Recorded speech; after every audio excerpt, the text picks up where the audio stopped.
Okay. All right, we're live. Here we go. Load up our intro. All right, let's see. Okay. All right, I've got it muted on YouTube. We should be good.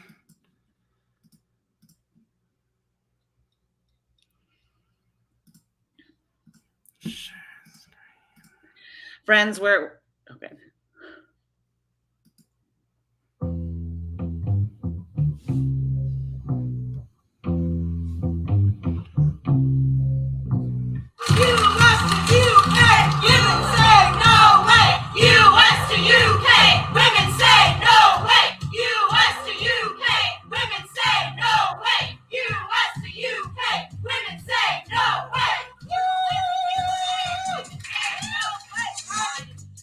This is Kellie-Jay, and you're watching the Let Women Speak Speakers Corner USA Tour, featuring Kellie-Jay Keen of Standing for Women UK. If you would like to assist us in making this documentary, which is not about a few people sat down having long interviews, it's about real women doing things to try and stop the erasure of their rights and the mutilation of children's bodies. It's about the ordinary women that became activists through this, there's lots of stories to tell, and I'm happy for all of them to be told, but the story that we're going to tell here in our documentary is the story of ordinary women doing extraordinary things when they were pushed to extraordinary depths with this. I want to thank all of the women who have been organizing.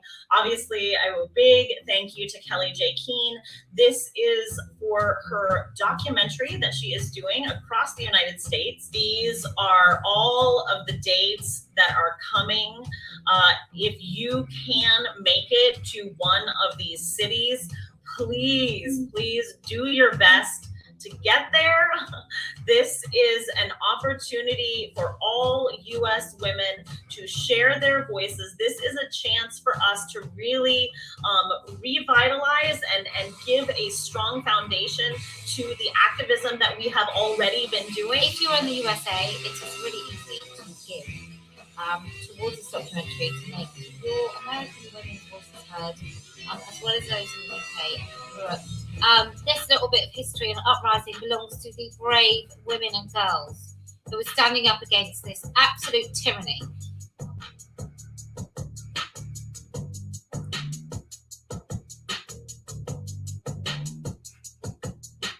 This is about safety for women and girls. This is about defending children, and this is about future generations. We know that this is all leading towards transhumanism.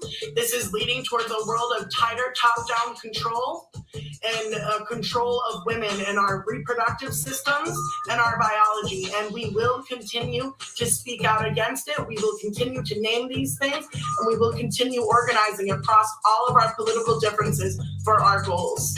For more videos from me, subscribe to my channel, The Deprogrammer on YouTube, and subscribe here to the Known Heretic channel to join the watch party as we live stream every stop on Kellie-Jay's tour. We'll be linking up with women on the ground in every city to bring you live interviews with your favorite fearless female warriors and highlight the voices of women across the country who are standing up against the destruction of female sex-based rights in the name of gender identity laws and ideology. Join the live chat and connect with other women. We'll take your calls and platform your voice live on the show. This is Speaker's Corner. This is a tradition in the UK. Unlike here, we don't have a right to free speech, and you're losing yours here in this country through hate speech laws which are coming. So what we've decided to do, because women face an existential crisis and the bodies of our children through the threat of transgender ideology, we thought we'd come to the very heart of where it's being sold to Americans. Through your schools, your children are being gaslit, coerced and manipulated. Through your doctors, through your very, very well-funded pharmaceutical industries. And so this is how we run it. You come and say what you want, because you're finding in your places of work, you can no longer say that you don't want men in your spaces. You have to pretend that women have penises. You have to pretend that it's brave and stunning for girls in this country age 12 to have double mastectomies. So, if you want to speak, you come and speak. Speak really nice and loudly into this microphone so everybody can hear you.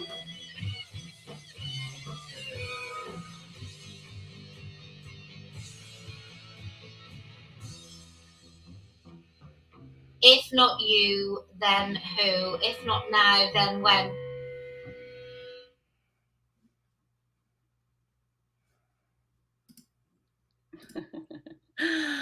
Yay, I love that. Thank you so much, Kay Yang, for that amazing intro to what we are doing today. Welcome, everyone. I love this so much. I see that we've got over 100 people watching already from different locations. I'm seeing so many familiar faces in the chat. You are watching the Known Heretic, Amy Souza and Kay Yang Deprogrammer live stream for Kellie-Jay Keen's USA Let Women Speak tour. I just want to take a moment and introduce my co-host, Kay Yang. Oops, and where did that document go? Oh, here it is. All right. So Kay Yang is the creator of StopFemaleErasure.com and the writer, filmmaker, artist, and activist behind The Deprogrammer. If you are not already following her on YouTube and Instagram, you really should. Yang exposes the intersections of corporate, government, nonprofit collusion driving the transgender rights movement, a smokescreen for a massive social engineering and propaganda war being used to facilitate female erasure in language and law on a worldwide scale. Her work connects the dots between normalized practices of child sexualization and proliferation of biopharmaceutical transhumanist technologies, and frames these agendas as foundational to the colonization of the female body and female reproductive control. Kay Yang's perspective is uniquely formed by her past work uncovering the money behind co-optation of direct action-based environmental resistance movement and indigenous land struggles, as well as her experiences indoctrinating youth with gender ideology in the New York City public schools while working at an LGBT nonprofit funded by the New York State Department of Health. She is our #1 whistleblower, and I am so excited to be hosting these live streams. This is the second live stream that we are doing. Of course, we had a smash success with LA last week. And today we're gonna introduce you to the Speaker's Corner, San Francisco. So thanks for being here with me, Kay Yang. Thank you so much for having me, Amy. And thank you so much to all the women that are here. This is amazing. I can't believe how many people are here for the live stream. I see women that I recognize from events that I've been to. I see women that I recognize from protests that I've been to in person. I see women that I recognize from protests that I've only seen online. I see people who I follow you on YouTube, but we've never spoke. Like, there's all kinds of people here, and it's amazing to see the women are coming out from all over the place. And this tour that Kellie-Jay has put together is galvanizing us all across the country. I think everyone is super excited. I know I'm excited to be here. We're still waiting for the folks on the ground to get stuff situated with their equipment, and they're still like prepping for the Speaker's Corner and everything. So we're just going to keep holding down this space. There's so many people in the chat. I've got highlights from the LA Speaker's Corner that we can get into and share some of that while we're waiting for San Francisco to get started. And I also want to take a minute to just thank Amy so much for, encouraging me to come on here and do this, because a lot of you know, like, I'm usually kind of behind the screen, behind the scenes. I was anonymous for a long time, but not anymore. And I'm just really excited to be, you know, getting out here in a new way, doing these live streams with Amy. And I appreciate all the work that she's been doing, everything that she just did with the Let Julie Swim protest in Port Townsend. That was, I mean, incredible how much attention the Let Julie Swim protest got for our cause. I mean, there was international media and plenty of national media, and there's still people covering the issue now. And what's going on with the YMCAs is going to continue to be an issue as long as the YMCA continues to allow males into female spaces. I know that Amy Souza is going to be at the forefront of leading the way to protest that and to say that we won't allow that. We won't accept grown men to be in the showers and locker rooms with little girls. So in that vein, I want to take a minute to really introduce Amy, because I know a lot of you recognize her from online. You've seen her on Twitter. She's on, she hosts her Twitter spaces on Tuesday nights. She's on Instagram. She's all over the place, but you might not know a lot actually about her. She actually holds an MFA in theater from NYU at the Tisch School of Arts and an MA in depth psychology from the Pacifica Graduate Institute.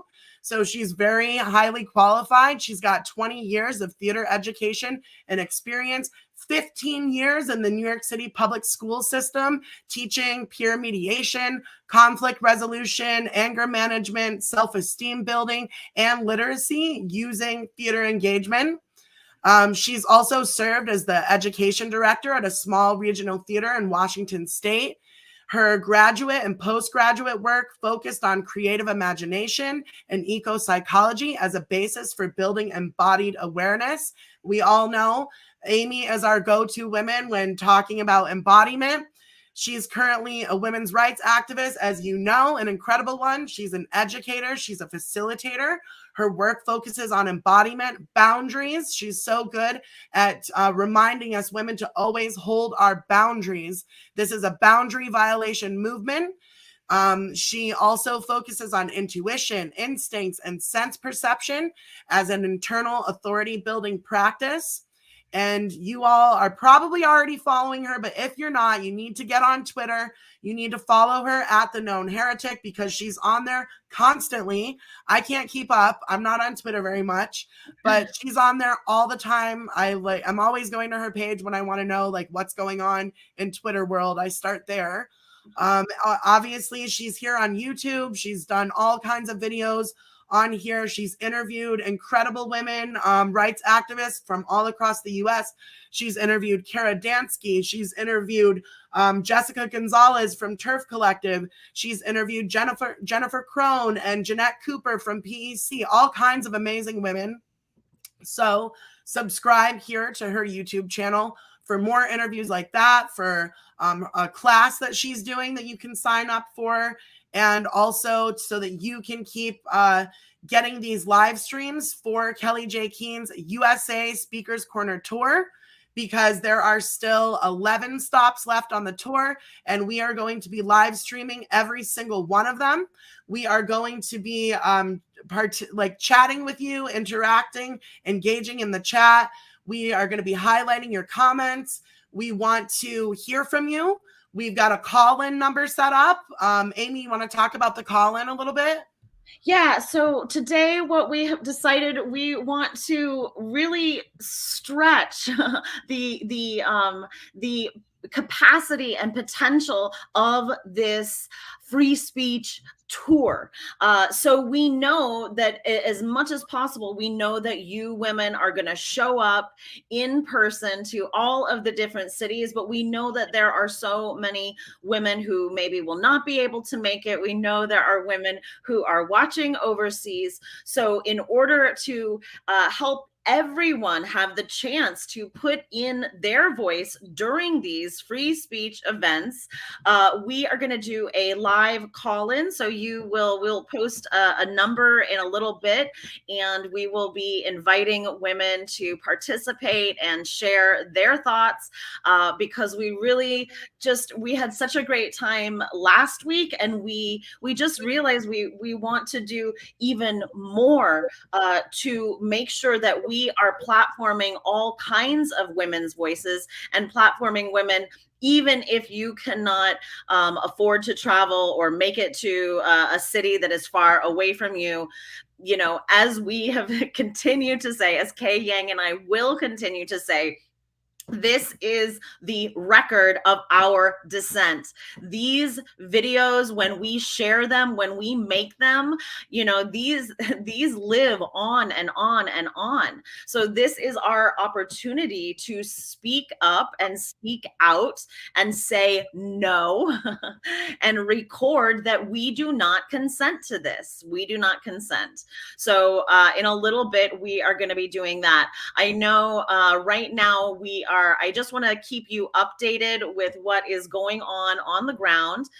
They are running a little bit behind, so we are holding some space for them, but I think actually it won't be a bad thing, because that is going to give us a real opportunity to take some of you and our call-ins.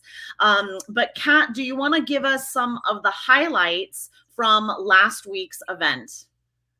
Yeah, definitely. So last week, as you all, well, I don't know if you all know, a lot of you were there for the live stream. Some of you were there in person. I see women in the chat. I know I saw Gay Chapman, the founder of After Ellen. She was in the chat.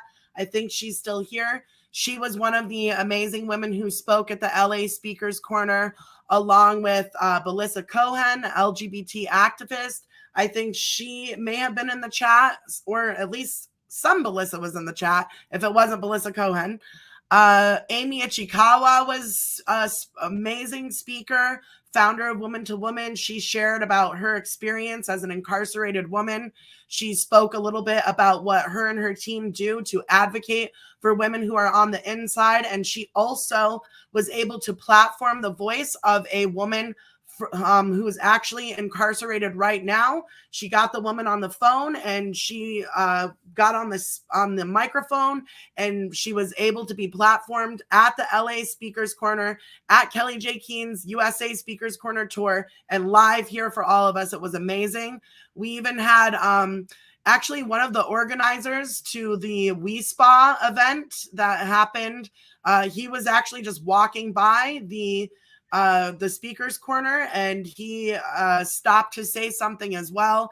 If some of you know, he was there organizing a protest when Darren Marager, I think is his name, a trans-identified male, showed his they say semi-erect penis to a 9-year-old and a 14-year-old girl, as well as a group of women in a locker room at the LA We Spa. And Hyro was one of the organizers for that. He was brutally attacked on film by Antifa. Some of you may have seen that. It was pretty crazy. We also saw a number of women who were physically assaulted at the We Spa protests. So let me see. I hope this isn't going to be choppy, because this is in my final cut. I'm going to be showing you guys some clips from the protest, and we'll just let that play for a second while we try to figure out what's going on in the ground at San Francisco and see where the women are in terms of getting set up for the Speakers Corner. So bear with me just a second. Who will care for all of us parents who have lost our kids to the cult of ideology and gender identity? We will band together. We will unite with gay people, women and men who are thinking critically, policymakers that hold the line in reality, speaking loudly with no one is born in the wrong body. The trans is a lie and it isn't real. I am Belissa Cohen. I'm a TERF from Los Angeles. I'm also a TERP. A TERP is a trans exclusionary regular person. I don't exclude individuals. I exclude an ideology. Our strongest feminist leaders, including Kellie-Jay, Julia Long, Sheila Jeffries, Jennifer Billick, and Kara Dansky, continually remind us that it makes no sense to fight the cancer of transgenderism using the language created by the transgenderists themselves. Language has power, and it has been said that he who controls language controls thought. Do any of you know what DESA is? It's capital D, capital E, capital S, capital S, capital A. You can Google it, DESA. They test kids in schools on their social emotional learning. And they do not share this information with parents. Parents don't know, they are unaware, and if they find out and ask, the teacher will just not give you the information. They make check boxes on our kids saying how well that they are, I guess, taking in all the indoctrination is what I would term it as. So I just want people to know there's so much more going on here than you could possibly imagine. And any people that I discuss this with, they say it's not true. They don't believe me. And, you know, I tell them, yeah, I get it. This is hard to believe because it's fucking absurd. When I was 12, my grandmother said, you know, Susie, you should have been a boy, because I was a tomboy. I like trucks and I like the climbing trees and just, yeah, I didn't play a lot with dolls. And it's funny because, you know, I'm not a boy, obviously, and I really didn't want to be a boy. And what I wanted were all of the privileges and the cool stuff that boys did. My name is Amy Ichikawa. My message is a little bit different. Well, not too different, but I'm here to give women in prison a voice, because that's what I've dedicated most of my time to. I've never spoken about this personally, so this is kind of a big deal. In 2009, I was arrested for kidnapping and several other felonies. This was during the height of the LA County Jail illegal strip search scandal that resulted in a $53 million settlement for highly invasive cavity searches. There were 95,000 plaintiffs. The courts awarded counsel 25% of the total amount, which is only $13.25 million. $3 million went to nonprofits and for-profit organizations to create gender-responsive policies for the Los Angeles County Sheriff's Department. Lead plaintiffs got $10,000. A third of the plaintiffs got payment, but nobody else did. I didn't get anything. None of the women that I was in jail fighting my case with got anything.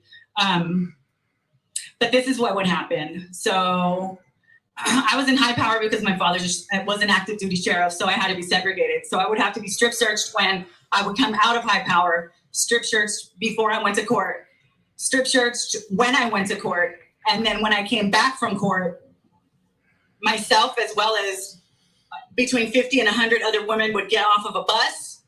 We would be in a cage that's made out of chain link with no privacy, so there's no dignity, and we would line up on both sides of the cage. We would be asked to strip. In front of us, there would be 3 trash cans. If you were menstruating and you were so lucky to get a tampon, you would have to take it out while nude, put it in a trash can in front of you, and walk back to your place in line next to your clothing. Then you would have to stick your fingers in both sides of your mouth to pull your teeth away from your inside of your cheeks to make sure you didn't have any contraband. Then you would be asked to squat and cough 3 times as sheriffs were walking around you. And mind you, this is not indoors. This is outdoors in a chain-linked cage. Then you would be asked to bend over and open your cheeks. Then you would be asked to bend over again and spread your lips. Then you would be able to get dressed, unless they thought maybe you had something. And 9 times out of 10, they were gonna find something. So you would be asked to squat and cough again and again. Then, being that I was in high power, I would have to go back to the pod and strip out again. So this is where female erasure is starting. This is how female erasure is gonna look if it's not stopped on the inside by us. This is what it feels like to have absolutely no rights and to be completely invisible. So this is what I'm faced with. Helping me, myself, and other women understand that after enduring that, we do have societal value, that we do matter, and that we're not worthless. Because after going through that, your whole sense of self-worth or even respecting your body is not really there anymore, because you don't feel like a human being, because it is the most dehumanizing thing that I can think of. this is all in conjunction with being housed with rapists, other violent sex offenders, many of whom have long histories of violence against women. So these are what the challenges that we're faced with right now. And what I need is to educate myself and my people about gaslighting, DARVO, how to recover from narcissistic abuse. Once we're able to give these things a name and identify them, it makes the monster easier to fight. Once you know that it's a thing and it's not just because you're worthless or a horrible person, it helps you start the recovery process. And I need people to help them understand that no matter what you've been convicted of or what you're serving your time for, no human being should have to be subjected to this kind of treatment, that wasn't okay and it's not okay and it will never be okay. I need them to know that they still matter, regardless of what they've done, regardless of the fact that they're serving sentences, life without the possibility of parole. There's no reason why any person is subjected to this. So that's my story of female erasure. And let me just tell you really quick, my connection with Kellie-Jay Keen. As the new laws and gender self-ID practices started coming into play, I started getting an overwhelming amount of letters from inside, calls, messages, just emergency contacts, stating that I'm scared. What do I do? Amy, there's a rapist in my room. What am I supposed to do? And I didn't know where to go. None of the other organizations in the industry would talk to me about it. I was ostracized from my own community, and I somehow stumbled across Standing for Women. And Kellie-Jay immediately got me on her podcast and immediately connected me to Wolf, and immediately reached down to pull me and my people up from a very, very dark place. She breathed life where we didn't think there was any. So again, my name is Amy Chikella. I'm the founder of Woman to Woman. We advocate for incarcerated women inside. There's 3 of us now. We also do parole board preparation and commutation consultations. We give women rides home that don't have a ride home. And we offer peer support, and we just try and make sure they understand that, again, that they matter.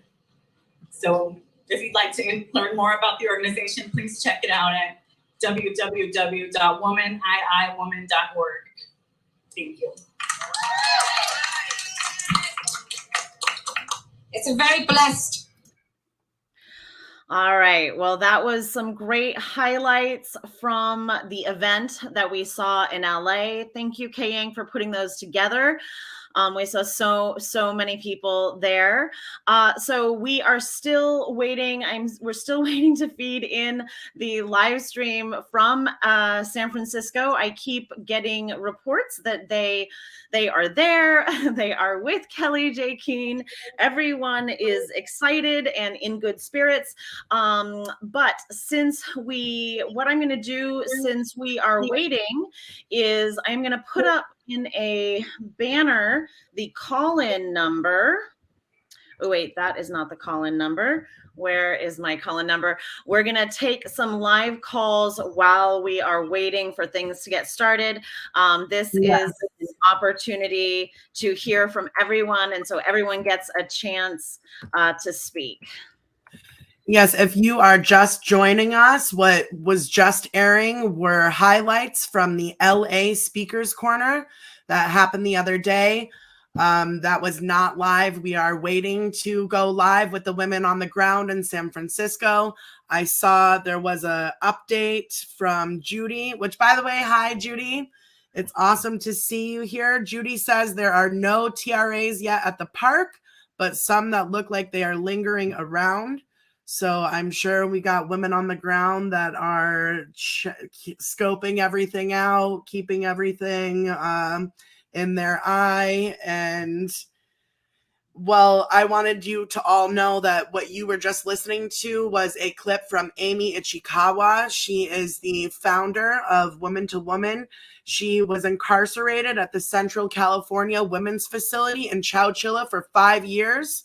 And she realized there's a lack of reentry services for women and limited accessibility to those services for women upon release. So as you know, incarcerated women are completely overlooked and ignored in this country. So Amy founded Woman to Woman with the goal to empower incarcerated women to stand up for themselves and become actively involved in campaigning for their own freedom.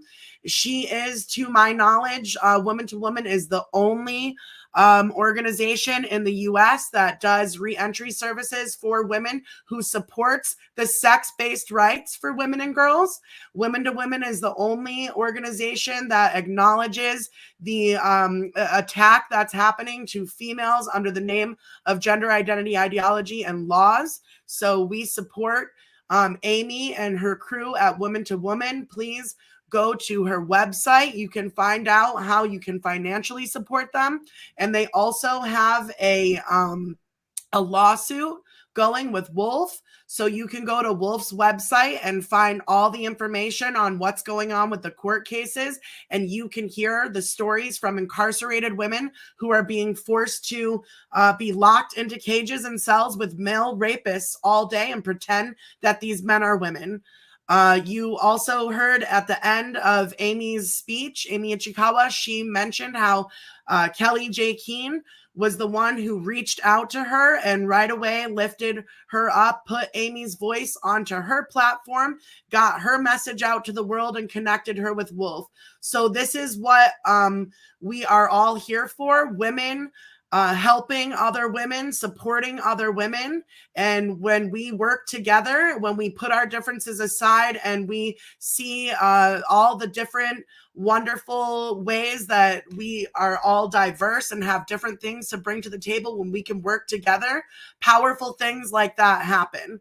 Right? Because Amy Ichikawa said they were in a dark place, and it was like Kellie-Jay reached down and lifted them up. And now Amy and I are connected, and there are women, Amy's connected with women all over the country. And we are all now, there are so many women in the chat who I see all the time online trying to expose what's happening to incarcerated women being locked in cages with male rapists. So, you know, we are all working together to get the word out, because not one woman can do it. We have to do it all together. Amy, did you get the call number up on the screen? Yep, the call number is up on the screen. So anyone who wants to call in and chat with us live, please do. I'm going to take your calls while we are waiting for the San Francisco crew to get into this stream. So feel free to give me a shout if you would like to add your voice to this wonderful free speech happening. And we will absolutely get you in there. Yes. And that, here we go. Except. How exciting. Why is it making me? Where is it? I hear the call coming, but why is it? Call, who's it gonna be? We just need to figure out how to answer, and then we'll see. No? This is very weird. Hold on. Sorry, friends. This is all brand new. Oh, got it. I got it. I missed it. Hold on. I'm gonna call you. Okay, hold on. Let's see here. Let's see. Try again. Who's our caller? Call back. Don't be shy. Yeah, let's do some shout outs. There are so many women in the chat. Pinwheel Art down in Miami, Spiky Turf, Aquamarina, Jamie Hopkins. I see Lindsay, Distorted Lens, Leslie Farrington, Carrie, Chicana Feminista. Yes. Hello, sister. Let's see if this works. Wait, where did it go? Shoot. Where did that just go? Where did that screen just go? Oh no. Oh, here we go. Okay, someone's calling me from Louisiana, but that's separate. Okay. Hey, Ella. Ella. Test 2. Oh, wait, what? Oh, I called Ella, but she didn't pick up. I just accidentally called. Okay, wait, hold. Let's try this again. Thank you for patience, friends, with this. Thank This you for is all brand new. We just we were like, you know what? Why don't we try to do a call-in, set up a number? Because one thing that I noticed is that it's really great that there are all these stops on Kellie-Jay's US tour, but the reality is, Hey, Ella. did we get her? Okay, so it had to switch me from one phone call to the other so that I could, you guys. Okay, cool. How are you? Good. Can everyone hear her? Yeah, let us know if you can hear me. Okay, yay. Well, I think we can hear you. I'm sure you guys would be writing to me if you can't hear. I'm so excited. This is so great. Welcome to the stream. This is Ella Androphobia, everyone. Yay, I'm here. Hey, Ella. Okay, so what I'm hearing on the phone is not matching up with what's happening with your faces online. So I think there's a little delay for you. Is that true? Yeah, just mute. Right. Okay. So we're behind. Okay. So I'll just talk. I just wanted to let everybody know. I don't know if you saw my short that I posted up. I called a bunch of the school board trustee candidates yesterday because the elections are on Monday, and I wanted to find out which ones are pro-trans cult and which ones are pro-children. First of all, like some of them didn't have contact numbers. The one of them that I did connect with, she was in the medical field and she was insisting that trans is real and needs to be respected and children should be muzzled in schools if these lockdowns need to be implemented again. And I was like, all right, you're not the one. I'm not voting for you. And then I found a candidate who actually has an autistic son, 10 years old, and the district that I live in did not want to allow him entry into the school board because of his autism. Imagine that. So he's been dealing with the system for a long time. He also has older kids, like his oldest child is 26. So he's been in this for a while. And we both have figured out that we are not down with the fuck shit, okay? We're not down with any of the transing children, any of the keeping the therapist stuff that happens at school behind closed doors. We want open policies. We want our kids to be able to have everything taken care of. We are 5 years behind in Canada because of these lockdowns. Okay, compared to Japan, 5 years. We need to catch up. Kids need to be learning to read. They need to learn to write. They need to learn math. They need to learn science. They need to learn social sciences. They don't need to learn transing themselves right now. We don't have time for that. Okay, we got to catch up for 5 years. Plus, like the sports, like the kids, they don't move like they're supposed to move.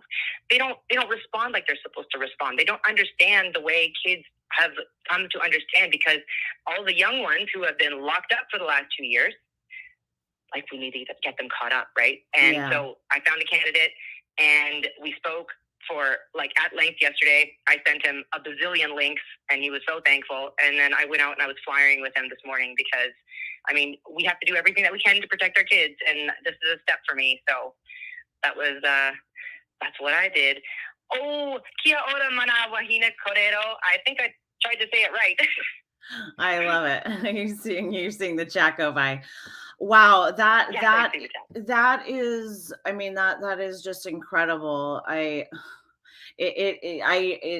Canada is, of course, Tranada, but I was so excited. I love seeing the pushback that you guys are starting to get, and that protest of the teacher that you that horrible teacher was a great one. I mean, I think that was showing and telling of how much people are now starting to push back. Yeah, definitely is showing that we are fighting back and we are pushing back. Problem is that, though, they're not taking us seriously. He still holds his position, and the board still thinks that this is appropriate, and they are respecting his gender identity and his gender presentation and his fetish, his right to wear his fetish to school or something. I don't really know. Like, they haven't backed down. So, like, I don't know if we're going to have to do more protests. I'm not sure what the next step is going to be. But definitely, the municipal elections in my city are on Monday. It's a thing. We need to get in school board trustees that are willing to protect our kids and fight against, like, these, you know, what are these evil organizations that want to, like, ruin our kids? Yeah. like the stickers are all over the schools. It's why aren't we focusing on what kids are supposed to be doing in schools? You know what I mean? Not trying to teach them things that should be left to the parents. Yeah. Hey, Ella, can you hear me? It's Kat. I can hear you. Hey, I love that you're our first caller. You're amazing. I love being connected with you, especially during all the craziness with the lockdowns and the mandates. It was great to see you as another voice of sanity and reason, even though we were being seen as the insane and unreasonable. But you know how they like to invert everything.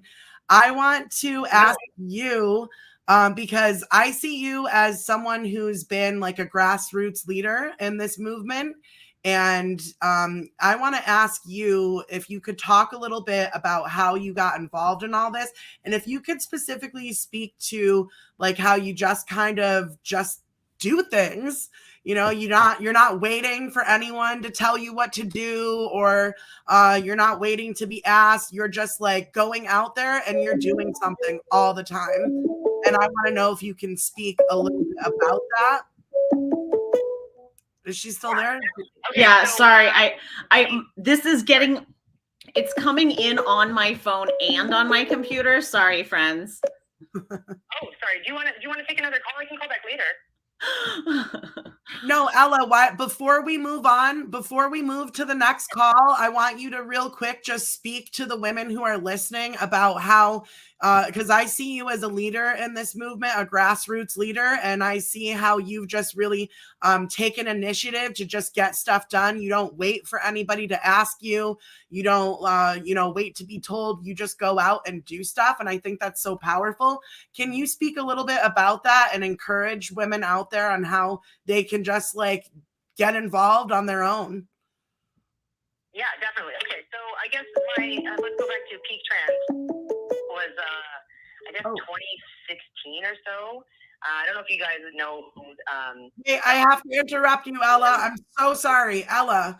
I have to interrupt you, but I want to come back to this. I'm hearing that in the chat that Kelly is going live now, so we want to patch into the speaker's corner, but we're definitely going to follow up with you, Ella, because you're amazing.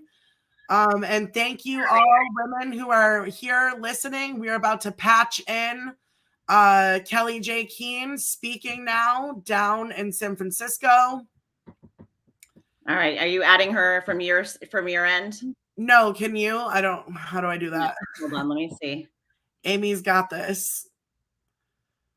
Let me see. Hold on. Window. Here we go.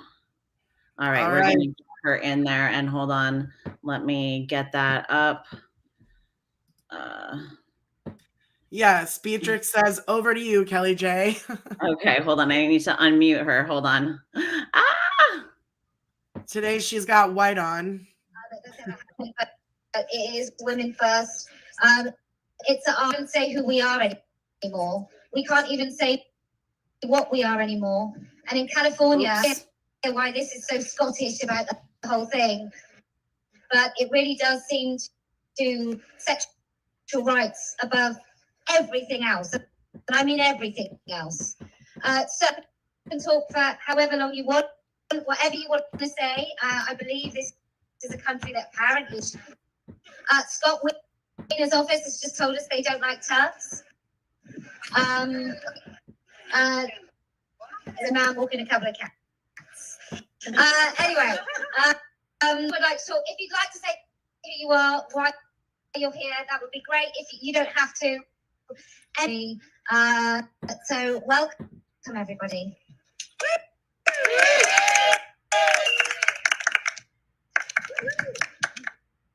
Hello. Oh, so yes. So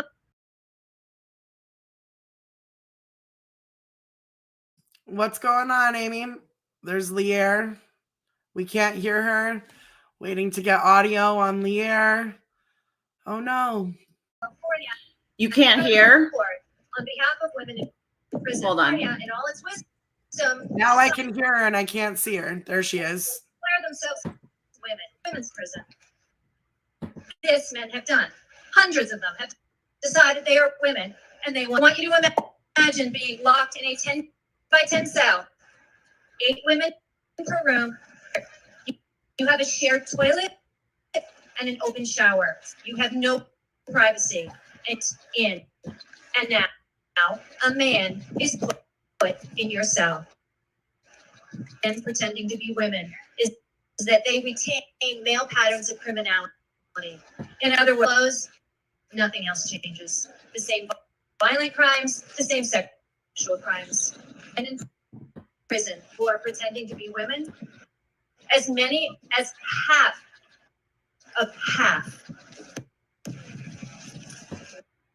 Yep. And some of these men are 10 by 10 cell. Open shower, no privacy, and the door is locked. I need to tell you that the women are living in terror, that these men wasted no time in that the women are sleeping in shifts because they're so terrified. Nightmares were. There's a woman at CCWF who's a man who's now pretending that he is a woman. He's been transferred. She is now in the same prison as the man who murdered her children. Both are now being set loose on the most marginalized women. The dignity of single women have been weighed against the feelings of sexual predators. The feelings of, oh, be kind, they said. Use the pronouns, they said. What does it cost you, they said. I drove 8 hours to be here today, but I wanted to say two things. The first is to the women right now, locked up. We hear you, we weep for you, and we will never stop fighting for you. I know you can't hear me, but you know who can? The man responsible for this nightmare, and he's right over there. Scott, I have one shame on you.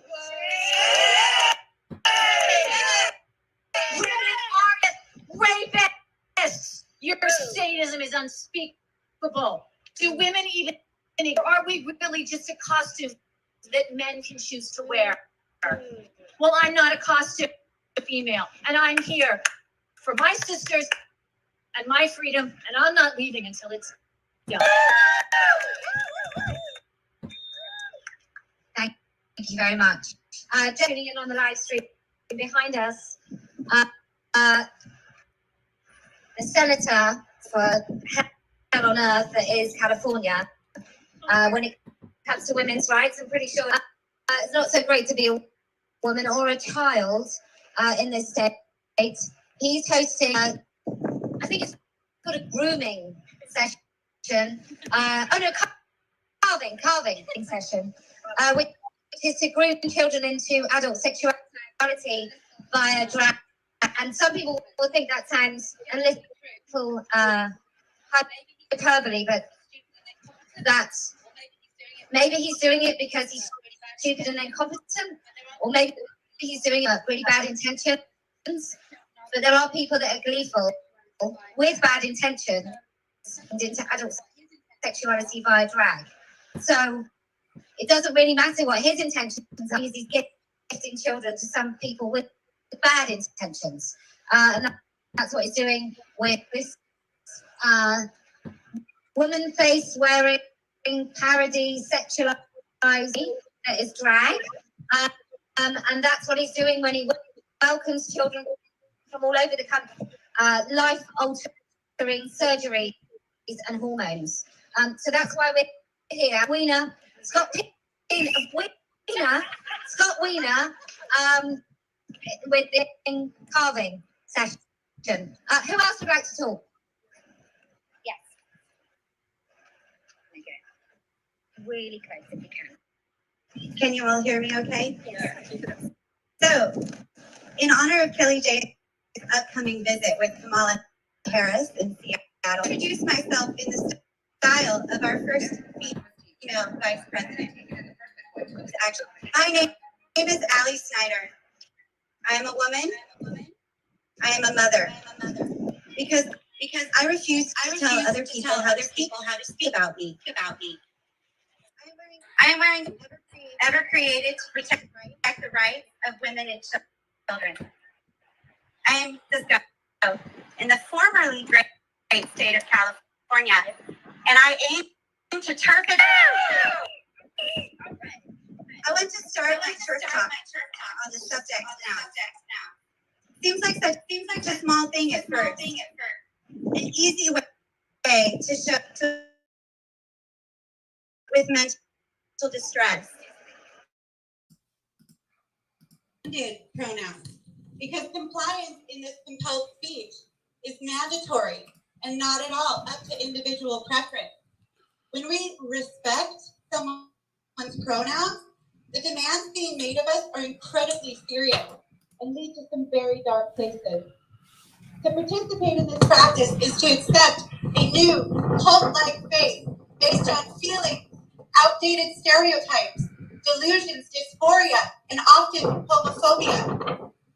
These demands to respect and participate in gender ideology are being leveled at our children. On the first day of school this year, my 10 and 12-year-old sons were asked by 3 separate teachers for their preferred pronouns on getting to know you questionnaires. In my subsequent meetings with their principals and teachers, I made it clear that this question is unacceptable at a public school. It is unacceptable because it forces our children to wonder if they have such a thing as a gender identity. At the very least, this question confuses them and makes them ask themselves if their bodies might be wrong. In too many instances, it leads them down a path to barbaric experimentation and irreversible harm. I warned these educators that by promoting this new ideology, generations of future homosexuals and other so-called gender non-conforming children are being thrown on a medical assembly line where they are being stunted, sterilized, and surgically altered, rendered medical patients for life. I hope I planted a seed of curiosity in these meetings, but unfortunately, at least in the case of my son's health teacher, my warnings seemed to fall on deaf ears. This woman looked me straight in the eye and told me being a woman is a feeling.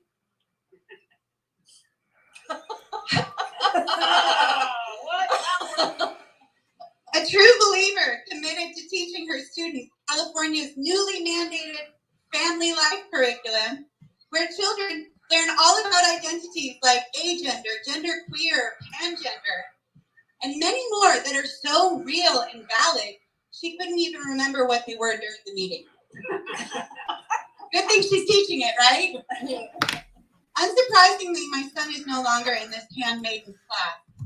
But that won't save the other kids from her and her fellow gender cult leaders throughout our education system, hell-bent on robbing our children's innocence and warping their ability to understand reality.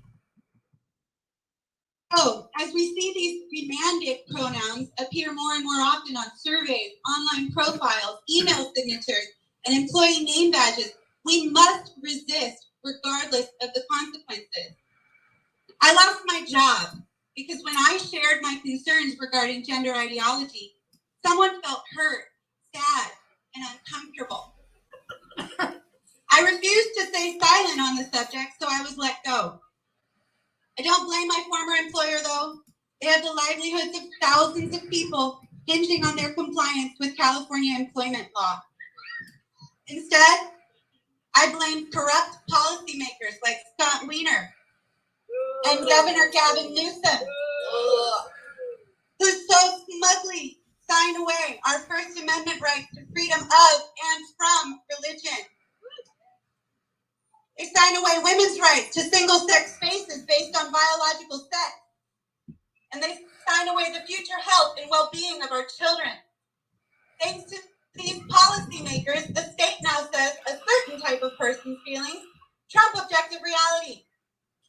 If their feelings are hurt or offended or even questioned by discussing the harms and human rights violations that follow from the promotion of gender ideology, the offending party must be penalized with extreme prejudice. Of course, there is no such consideration for us women who do not want to share our restroom with a volatile man who told a fellow coworker the moment he knew he was a woman was when he, and I quote, was getting effed in the ass. Sorry, I care about their boundaries. You can hear what he actually said. You can figure it out. When he was getting, by ladyboys in Korea.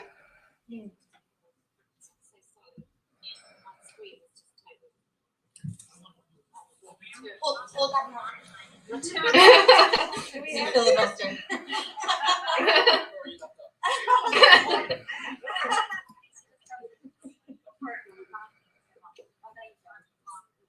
Am I back? Statue. No, you're not. You're a choking queen. Don't talk about yourself. Love you. It was simple, so Kamala Harris is doing anything. You're killing it. Okay. I like to feel this is part of the charm. It is part of the charm. And all the repeated comments going, can you just sort out your tech? Well, no, as far as I'm concerned, wait, what did you say? Taking their kids to this great show.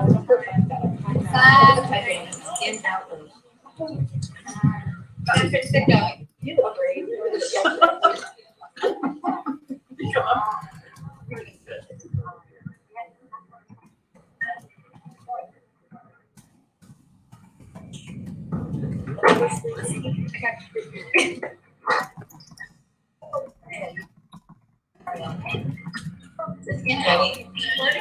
Can you all hear me? Regardless of how many of us women were targeted by sexual predators in our past, our feelings of violation and loss of security mean nothing to this state. Instead, we women face consequences for even speaking our concerns out loud, because the state now considers gender identity a protected characteristic far more important than our biological sex. In closing, I empathize with the desire to respect somebody's pronouns. I used to do it too, because I always strive to be kind and respectful to my fellow human beings. But I know better now. I know using preferred pronouns is really submitting to the demands of a dangerous ideology. It is no respectful act. We must remember it is never kind to lie to children and mentally ill, or affirm that their bodies are wrong and need altering. There is no kindness in demanding women and girls open doors to our single-sex spaces for predators, convicted rapists, and pedophiles who want to gain access to the prey of their choice when we are most vulnerable. We must hold the line on our language, our children's futures, our freedom, and indeed, our very understanding of reality itself begins and ends with our language. So, keep standing up, keep speaking out, and do not submit to dangerous demands. Thank you. I'm just having a bit of a tech issue. Are you out of storage? No. It's not bad. Okay, I think it's now working. Can I just say, the irony of a man over there dressed as a witch, when we're all cast as witches, the irony is not lost on me that today, by invitation, there is a man dressed as a witch. Us women, for speaking out throughout history, were treated as witches and some killed. And now you have men laughing at us, dressed as witches, while we're turfed out on the street, turf being the operative, turfed out on the street so that these men in woman face can get near to our kids. Yeah, so he can feel safe. So men who parade their kink and their fetish can be safe whilst dressed as witches. It's just too perfect. Whilst they lure children with their pumpkin grooming, carving. Anyway, yeah, it's But you know, I don't know if he's here. I can't sense it. But I feel that there will be a disturbance in the force when he arrives. I feel that we'll all need to we'll all just instinctively start watching the children just to make sure they're okay. Who else would like to speak? Come on. Yes. I can be loud though. You can be loud. Quite like that. We like that. So my name is Jody, and I'm not American. I'm a local. I was born and raised here. I have 2 points to make really quickly. First of all, as we all know, transing kids are bad, they're evil, and obviously, as far as I can see, it's all about, getting the gay out with a little bit of Munchausen's proxy and some eugenics thrown in as far as that gets concerned. Now, there is a group of children we forget about who are being affected by this. I have I'll say old relatives, because if I call her elderly, I'll be in trouble, that I help sometimes, and I was out in the front yard doing some work for her when her local neighborhood APP and this under 6-year-old daughter came walking up. And I learned a couple of things. First of all, you can't carry on the conversation without ever using pronouns or a proper name. And second of all, when the child came up, first she wanted to help me, and then she wanted to play. And her idea of play, I have lots of kids, I've never seen this before. She wanted to do a scratch fight like this, and then pretend cry afterwards for whoever lost. And all I thought was, this is so her guy's viewpoint of a woman's cat fight. And to get her away one time when he came to see the girls, he said, look, your hair is getting messy. So why don't we go watch hair videos, and I'll do it while we watch them. I'm like, dude, no, you're just, I don't know, grooming, but training. You're involving her in your fantasy, very simply, your fantasy about what it's like to be a girl. Trust me, that's not what it's like. I can explain it to you if you want it. But it's just wrong. So remember, it's not just the kids who are being trans who are hurt. It's the kids who are being raised by parents who think they're another sex or gender, who are being hurt also, because they're being trained and they're going to need a lot of help when they grow up. There you go. My second point was actually for the people that call the Trolla-Laws. I don't like saying TRA, I just call them law because, well, that's where they live, even though it's not LA. And I want them to understand, dudes, you're not women. You're never feeling women. But the only argument I hear from them is that they're worried about trans rights being human rights. Well, here's a clue. I don't know anybody who disagrees with that. They're human beings, so they can have the same basic rights as any other human being. But there is one thing they can't have, and trans can't have women's rights. I've been fighting a long time for this. I mean, let's face it, Abigail Adams wrote her husband not to forget the women and they get the Constitution. So, of course, they probably did.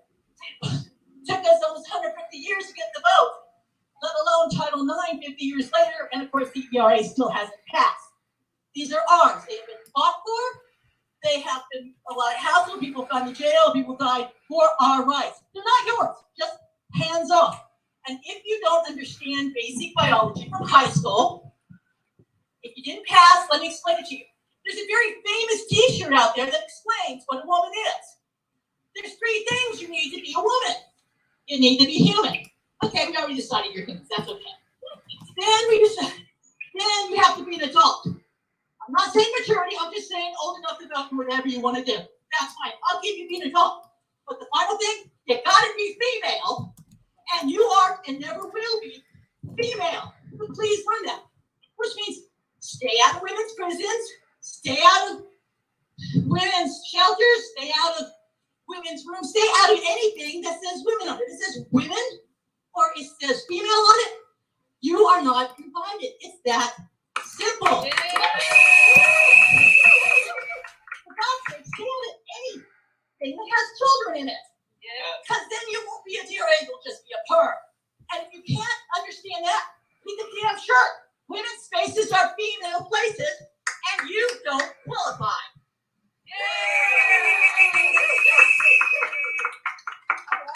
To the people at home, I'm so sorry. Free screen stopped working, which means it's only now being streamed on YouTube. I might get you to do your speech again, if that's all right. Yours works there. I love having these tech issues. For anybody now joining on a stream that's actually working, we're here at Scott Wiener's pumpkin grooming carving session. There's police protecting men wearing women face dressed as witches. And there are the actual witches who have to be on the public street because Scott Wiener's team, who don't like turfs, we've been told, I hope that's on my Twitter. Scott Wiener's team, who don't like turfs, said that the park that they've rented, I don't know who for, but apparently we don't count as people that are allowed to be in the park. So I don't know whether they've got a permit that excludes vaginas, or people that don't go along with grooming kids, but whatever is on that permit means we can't be inside the park. So I wonder legally how they get to say that we're not allowed to be in the park. That would be quite an interesting thing to find out. So what you've got behind me is some pumpkins. You've got some violating of children and their boundaries. You've got parents going along with the be nice men in women face. Couple of giant men dressed as women. And you've got kids doing pumpkin carving by Scott Wiener. This is his event because what is most important about Halloween is affirming men's identities in dresses, not actually any of the huge Halloween celebrations that go on in America anyway. But I suppose if Halloween is all about horror and terrifying things, then a drag queen is absolutely the right thing to do with kids, because there's nothing more horrifying than men dressed as women pretending to be parodies, sexualized versions and caricatures of what a man's idea of a woman is, which if I look at the women here, is absolutely nothing to do with what we women are. Anyway, so this is a free speech event. It's just so, I'm just going to say to people at home, it feels really palpably, tangibly horrible to watch all the parents kind of, it's like some dystopian, weird American movie where any minute now there's going to be like a bloody severed rabbit's head or something in an Easter egg hunt. It's just really weird that all these parents are gleefully taking their kids along to an adult act. Like I said, there is some burlesque shows down the road for babies, and there's stripping for kids. That's another one of Scott Wiener's promotional events. So if you want to take your child to a sexualized adult content event, this is it. And there's lots of parents doing it, and I don't really get why anybody would be supportive. These people behind us here probably agree that male rapists should be in women's prisons. They're absolutely okay with mutilating kids' bodies and sterilizing children. In fact, they're not just happy about it, they're gleeful. They're celebrating it. They think that they are on the right side of history to mutilate and sterilize children's bodies. It's just so demented, I can't tell you. Right, would somebody else like to talk?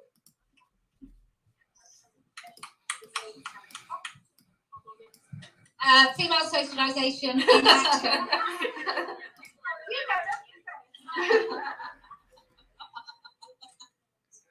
The grown-ups are here, the real grown-ups are here.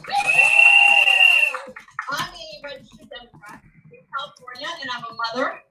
I've been asked many times, why do I care about children transitioning? My answer is this: why don't you care? Why don't you care? Children are being experimented on. Children that are experiencing gender dysphoria are currently not getting appropriate mental health services. Instead, professionals are affirming their delusion and sending them down a path of sterilization and lifelong medicalization by prescribing puberty blockers, off-label, cross-sex hormones, and irreversible surgeries. During an already emotionally confusing time, puberty. The cure for puberty, for this confusion, is to experience puberty and to get to the other side of it, not to prevent it. What happens to the phrase, it gets better? Sorry, I'm old school. Put it down. puberty. Great. Puberty is a difficult time for all teenagers, and their turmoil manifests and is expressed differently for each of them. Gender dysphoria is a mental illness and should be treated by mental health professionals, not endocrinologists, not surgeons. I wonder how a parent of a child who cuts themselves would feel if their pediatrician told them the best course of treatment is to take their child to a surgeon to do a more precise job cutting their child's flesh. That would be considered physician-assisted self-harm. I wonder how a parent of an anorexic child would feel if their pediatrician recommended diet pills, liposuction, and instructed them to refer their child as obese, since that's how the child feels inside. That would be considered physician-assisted self-harm. But what about the kids who say they'll commit suicide if they don't transition? Making irreversible medical decisions that will affect the child's life should not be made in such a heightened state of duress, but rather at a time in their lives when their brain is fully developed, which we know is about 24, 25. A clear mind is needed, not an obsessed, destructive one. There are many detransitioners speaking out these days. Listen to the detransitioners. There are so many. There's a Reddit group for detransitioners, and currently there's about 40,000 members. The number is going to continue to grow. The detransitioners have much to warn us about the harms of transition. The most common things I hear them say are, I got little to no pushback. No one stopped me. I had one visit with the gender specialist and left with a prescription for puberty blockers. This is the most horrifying. I amputated my breasts at 14, 15, 16, 17, and now I'm in my 20s, and I'll never get them back. Boys that amputated their penises at 18, 19 say they thought they would have an actual functional vagina. Of course they can't. False hope. Young lives damaged, all because we as a society don't have the courage to say no. No, we will not allow the medical industry to experiment on our children. No, we will not allow medical professionals to lie to our children. They're being experimented on. Let's let them grow up with healthy, intact bodies. Let's be the grown-ups these kids need.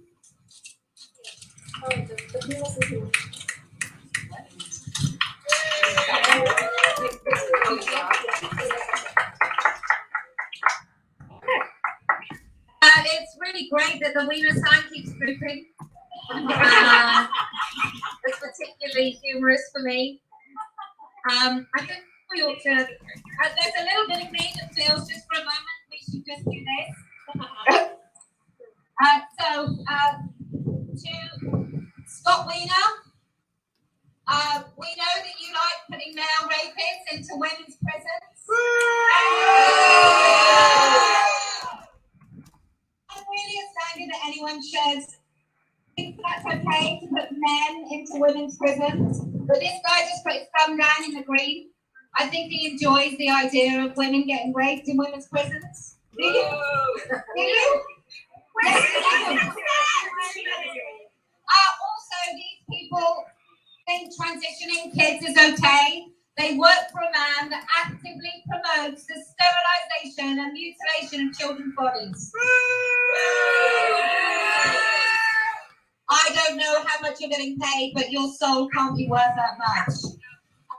Okay, so I think it's really important that parents understand that this is part of a nation of grooming when it comes to, hello, hi. When it comes to the grooming of kids into adult sexuality, when it comes to the grooming of children into no longer being able to name the things they see in front of them as true, is a mass gaslighting of children and people throughout the United States of America, if not the globe. It's not just the children that gets gaslit into thinking that they genuinely can change sex. It's all the children around that have to pretend they don't see a boy when they're actually talking to a boy. They have to pretend they see a girl. I think this is going to be an overwhelming hangover when those children finally realize they were created and born into a world that wasn't actually real. I think mental health issues are going to be profound because it doesn't really matter how you feel about God, and I'm an old-time atheist. It doesn't matter how you feel about those things. There are fundamental truths and there are faiths. And this is being sold as a fundamental truth, but not a faith.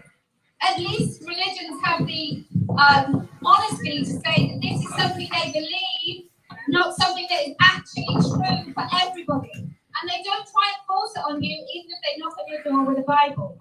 But this is actually saying, if you don't believe, if you don't say that women have penises, then you actually can be punished by the force of a gun through the state, through losing your job, through being made homeless, from losing your friends, having your kids taken away from you. And that's what this senator actually promotes. And people that come here with their kids, what the fuck are you doing? Whoa. Absolutely, it's just nuts. Look, there is a man over there dressed as a witch, and the witches are actually on the side street. So, anyway, if any of you witches would like to talk, please step forward. Yes. Hello, my name is Renee Marcel, and I am a Turk. Yeah. A year ago, I didn't know what a Turk was. When I found out what a Turk was, it made me very, very sad that there had to be such a thing. I have been a feminist since 1975. I used to teach women's studies at the University of Washington. Oh, wow. Wow. And I was so proud of it. And you know, what stood true then continues to stand true to this day. And that is that our language has been taken away from us. The first day of class in the women's studies class at the University of Washington, I had all of the women announce, well, what are all of the negative terms that you can describe a woman with? And what are all of the negative terms used to describe a male? We came up with over 100 for women. Slut, cunt, you know what they are, bitch. Absolutely disgusting language. There were only 30 words to describe males. Today, that continues to hold true. But what really saddens me is how our language is being taken away from us even more. I did not think that I would have to be in this fight at this time of my life. And I can tell you categorically that I am very grateful, sadly, to be on the back end of my life because I cannot stand what is happening to our children. Yes. At 50 years old, I walked in the Women's March in Washington, D.C. I was pregnant to here, and I walked for pro-choice, and I chose to have a child. That boy turned out to be autistic, and now he's joined the trans train. Oh. Boo. I also had a daughter, and that daughter is 15 now. A year ago, she was 13 years old when she came home from her first day of high school in August of 2021. When she came home, her name had changed from Sumaya to Jenny. She was no longer a she or a her. She was a he or a him, which broke my heart. But being the lawyer that I am, I wrote a cease and desist letter to the school. Right? Now, how many of you think that that was effective? No, it was not. So I sent a second cease and desist letter. Do not refer to my child as Vinny. Do not refer to my daughter as a he, him.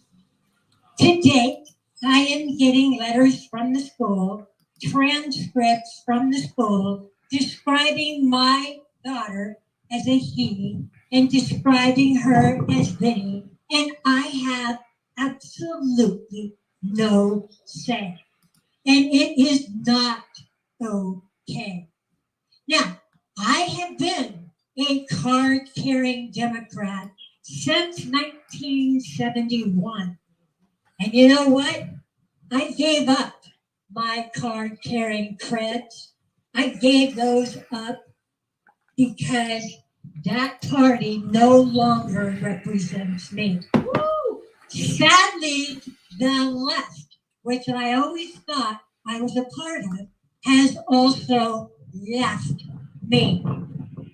My former friends are dismissive when I tell them that at 450 Sutter Street in San Francisco, there is a doctor who has performed over 2,500 double mastectomies on girls under the age of 18.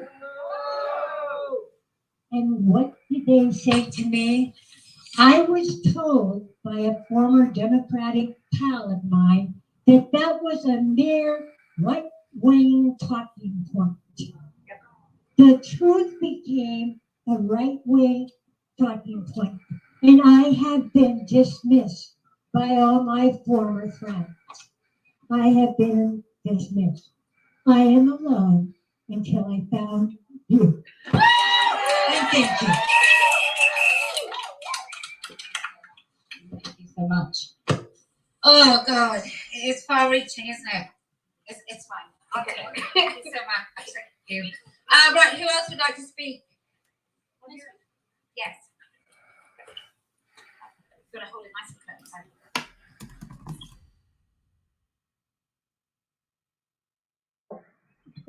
Hello, my name is Cynthia, and I am a lifelong liberal, and I am a Democrat still. This is a shout out to Joe Biden, President Joe Biden, who finally understands that men who self-identify as female are not women. He just recently announced that trans-identifying males have to register for selective service. And yet at the same time, our president thinks that when they self-identify into women's prisons, into women's spaces, into women's restrooms, that's a-okay. That is crazy. So why are they males when they're in the army? And why are they female when they're included in prison cells, when they're included in women's spaces? Explain that to us, President Biden. Explain that to us, Senator Weiner. Explain that to us, Assemblyman Phil King. We want to know. Thank you. Yes. Thank you very much. A good point, well made.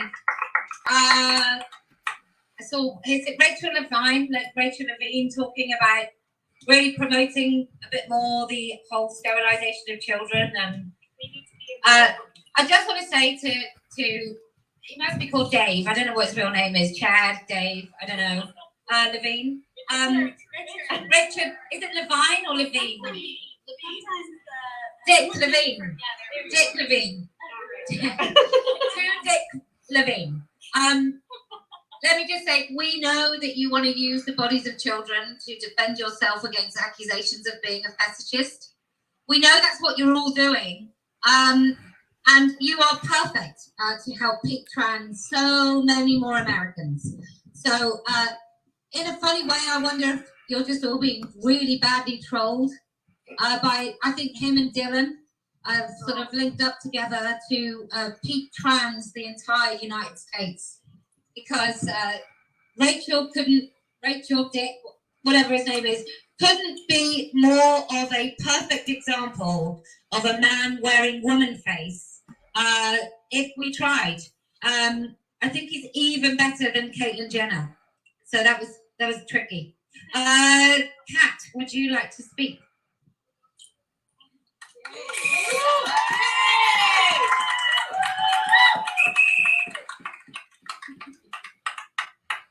Hello everyone, my name is Kat. I'm so excited to be here.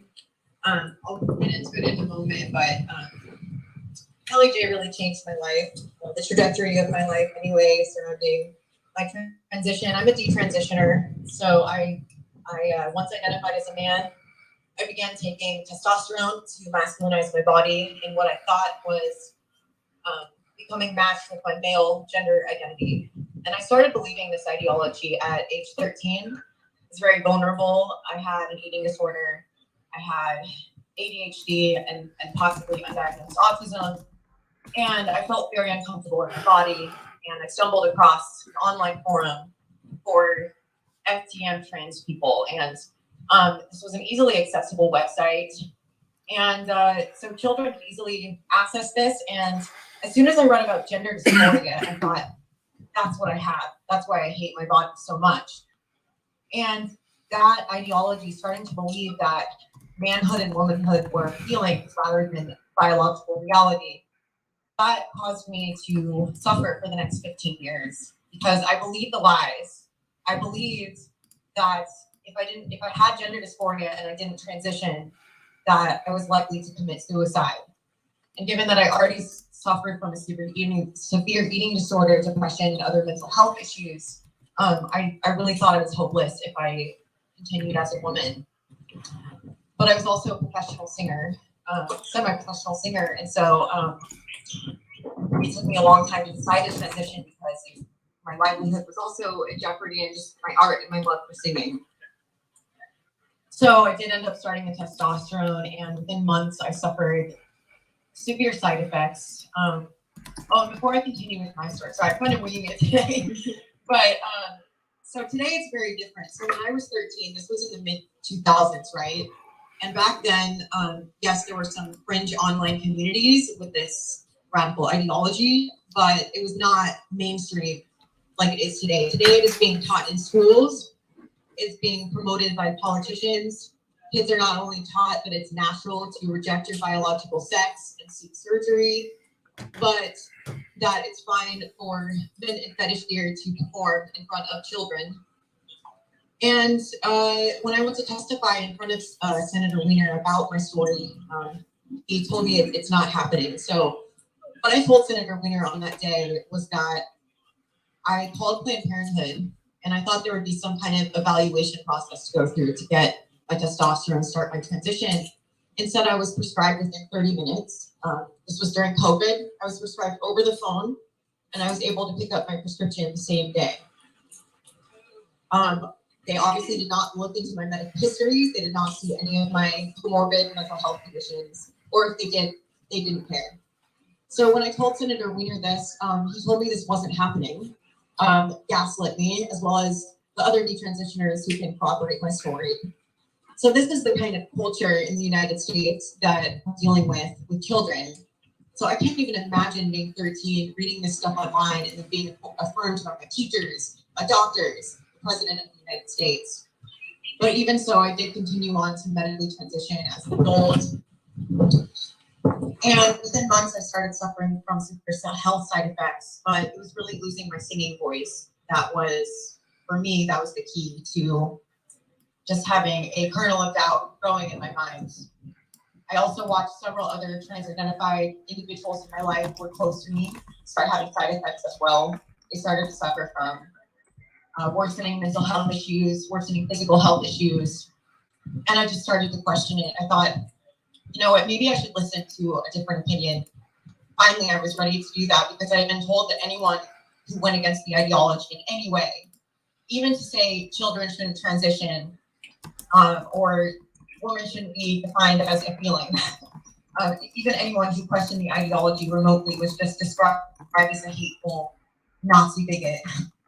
But one day, I just, out of curiosity, I searched in YouTube, trans women aren't women.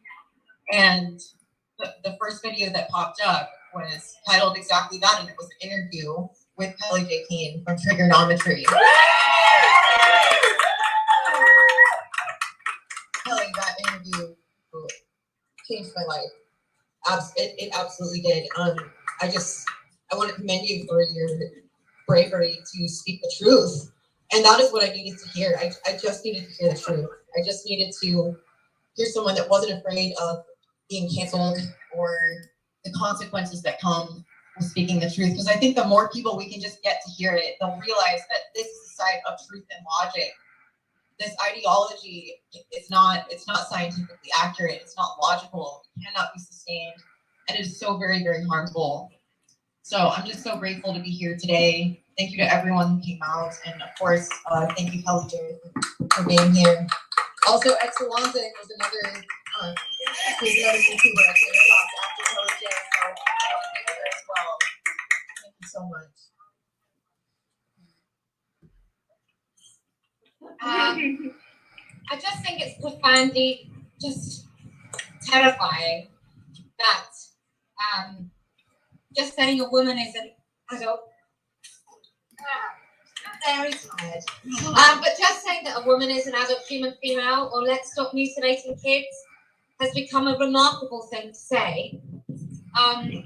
Because it shouldn't be the other way around, right? It should be preposterous and evil to say that we should transition children, as opposed to us being the people that are seen as monsters, because we say that you shouldn't transition kids. And we say that a woman is an adult human female.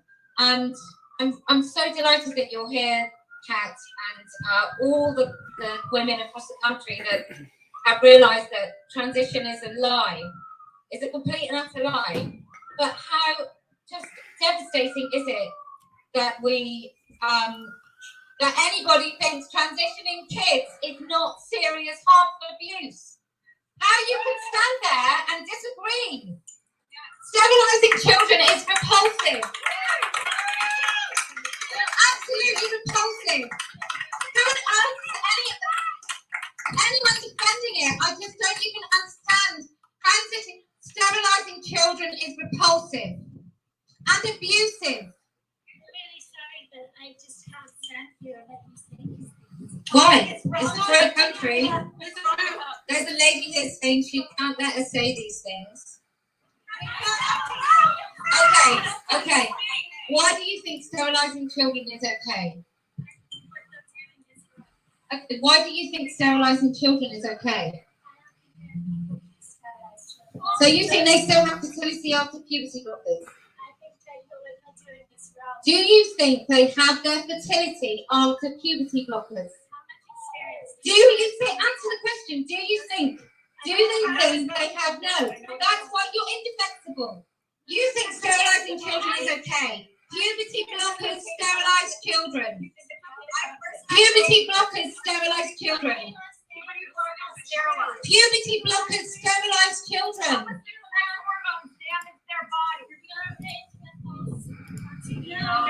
Sterilizing children, giving children puberty blockers sterilizes children.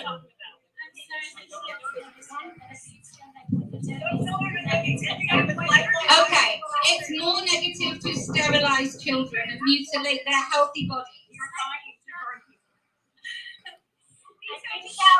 Let her say it. No, let her say it. This is free speech. Go ahead. Grab the microphone. I think what I'm doing is creating a continuity, and kids need to be protected. Protected from doctors who want to cut off their breasts, or do kids just need protected from knowing that you can't change sex? Why is it do you think children can change sex? Do you think somebody can have a vagina created by a doctor that works? You do? Jesus Christ. You genuinely think a vagina can be created? It self-lubricates, it doesn't rot inside, it doesn't have necrosis. You think that somebody born assigned male at birth can change into a woman and have babies? You just haven't read about it. I'm not going to be so kind. That's ridiculous.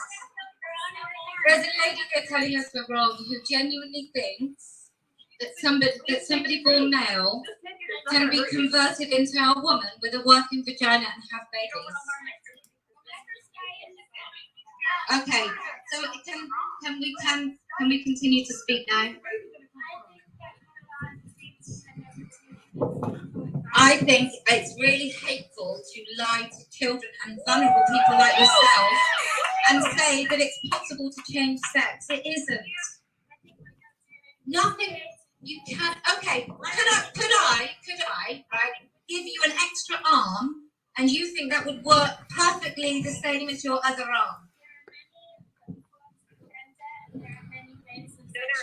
Okay, well, the way I identify doesn't mean I have to take hormones for life or have my body parts removed. So if gender and biological sex are different, then, well, I don't believe in gender. I think it's a load of nonsense, to be fair, but you do. So I'm just wondering, do you think that the feelings in your head, which would be gender, do you think you should alter your body to suit that? Or do you think maybe, just maybe, it would be advisable to change the way you feel about your body so that you could live in it happily? You change the colour of your hair. Yeah, that's just the same as having a new vagina. Changing the colour of my hair.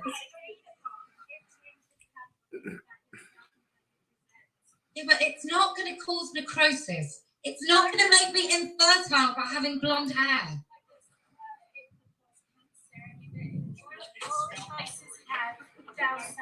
Oh my God. There are young women in this country that have tried to have phalloplasty that urinate from their anus. There are all sorts of Okay, right. Thank you very much for joining in the dialogue. But you've said your piece. You've admitted that you think that people can be born male and have babies. So I think it's a judgment. It's a judgment to say that someone can have a baby. Okay. Okay. It's not it's a biological impossibility to be born male and give birth. Anyway, right. Would anybody else like to come and talk? Because this is just crazy. Could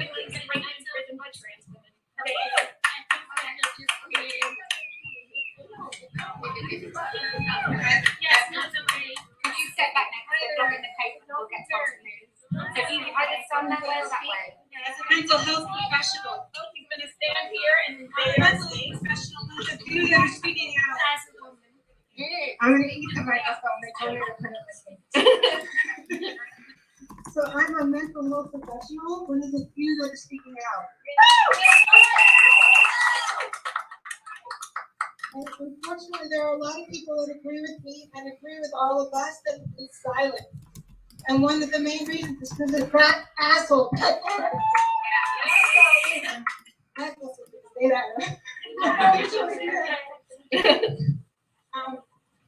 But I just want to say that we're not alone, and I'm speaking to the parent. Please don't trust the expert blindly. Please don't believe their lies that your child is going to kill themselves if you don't affirm their child. That is a flat out lie. And my profession, I'm a social worker, we're being taught that. Our profession is captured. So we have to think for ourselves. You have to know your child. You have to recognize them as a whole person. That is what my profession has done throughout the entire history. We treat people as whole people, as individuals. We recognize there's a lot of things going on with each individual child. They could have autistic features.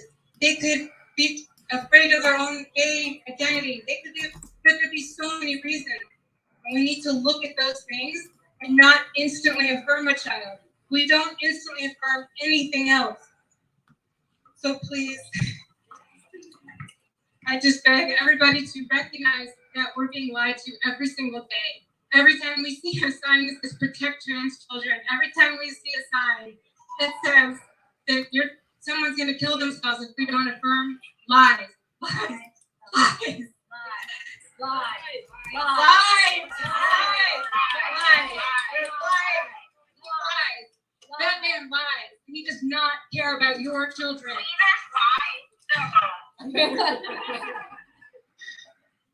There are other therapists that agree with me, but they're captured. Actually, he does a favor because I didn't comply with his vaccine mandate. So now I'm here and I can speak out. Speak out. There's going to be more like me, and the more parents and the more people that stand up, the people that can do that, that's not going to lose their livelihood, especially, please stop being scared and speak out. Join us.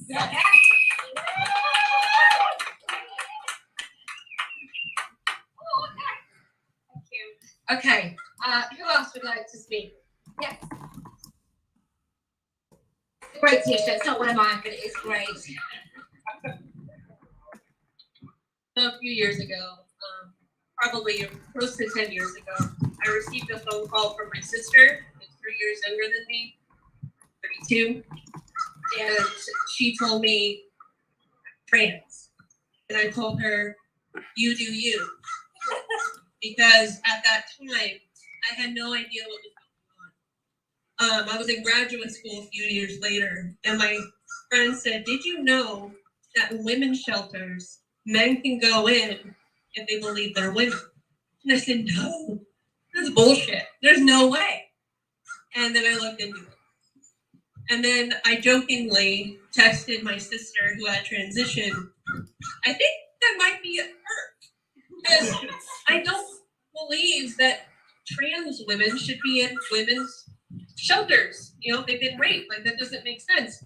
And I got the rehearsed answer from her. Trans women are women. They deserve to be in this space. From that point, I knew that things were going to be different. And I got into, I started researching. I discovered Kellie-Jay, discovered Megan Murphy, WLRN, and I found my people, I guess, and I understood what was really happening to my sister. My sister grew up as a tomboy, always had short hair, always got made fun of, got told, well, if you don't want to be mistaken for a boy, then dress differently instead of being you, like I told her. But I did at the wrong time. And now she's been on testosterone for years. She got her breasts removed a couple years ago. That day I cried, but I told her, good job, because I'm afraid. Because if I am honest, I will lose her. I will lose my only sister. And everyone in my family bites their tongue. And she can be honest. She can be her quote unquote authentic self. But if we say anything, we're done. And now she's 29 years old and she's living with a 42-year-old AGP across the goddamn country. Now, if she were identifying as, if she were herself, right? She were a woman and she was with a man who was 13 years older than her, we'd be like, oh, what the fuck? But because they're both trans, it's progressive. It's cute. Don't say a word. We make sure we leave halfway. So I normally don't talk about this. I've been volunteering with WLRN for about 2 years and I've never told my story. I just do my interviews, I do my thing because I'm scared. But I don't want people to be afraid. So that's why I'm here. And thank you for being here. Thank you.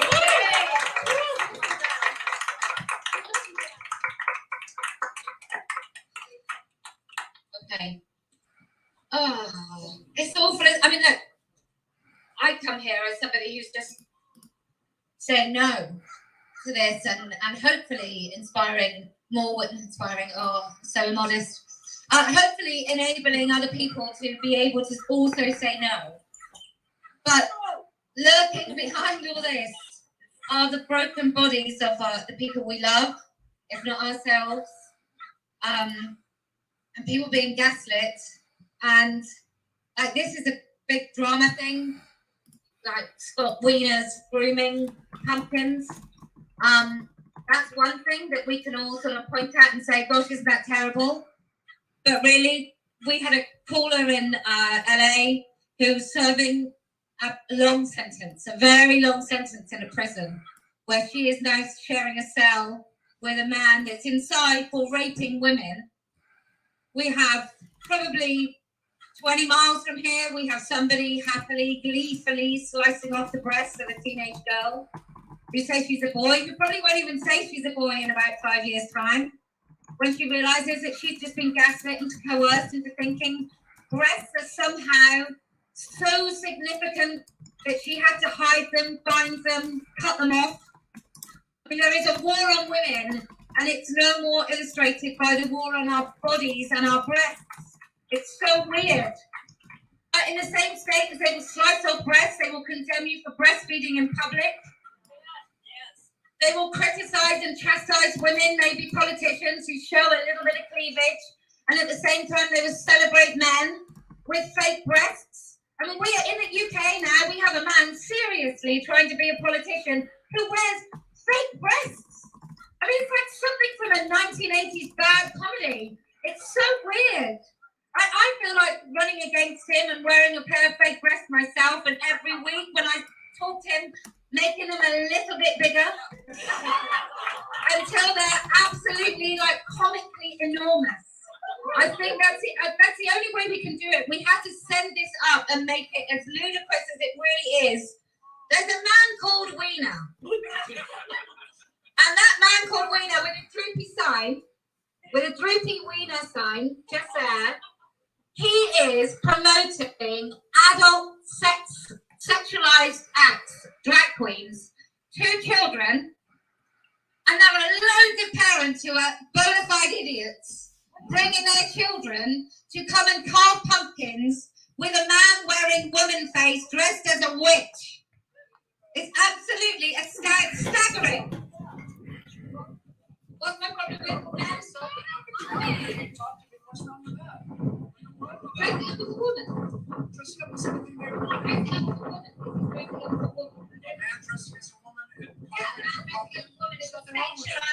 Yeah, there is. There's nothing wrong with that. What is that? What's your problem? What's your? That's nothing to do with it. That's irrelevant. What is a woman? Well, that's irrelevant. Right. People dressing up differently, and there's nothing wrong with it. Dress what you want. Don't judge other people. Dress how you want. And let other people dress as they want. Yeah. Even blackface is okay. Whatever If white people carry it out, okay. Virtue signaling Let gay people men. do what they want. I don't dress as a black person. Let people do what they want. Well, you just let them do what they want, and you would be okay with it. Don't try to tell me what I'm okay with. Oh, you're making it very clear what you're okay with. It's obvious you're Virtue signaling gay men. Yeah, that is. It's a sexualized, it's adult act. If you want to know what's right, They want it. They are hurting women and children. Bring say no. Honestly, I tell you what, men, generally speaking, don't quite get it. Especially gay men who don't particularly like women very much anyway, so they think it's all right to dress as a mockery of women. And you've got in 1984, George Orwell correctly identifies as young women, like those behind, as young women being the most likely to inform and to promote the ideology. That's what these young women do. It's because they're young. Once they get a bit older and grow up and realize that being beautiful ain't gonna last, they change their priorities and they all become TERFs.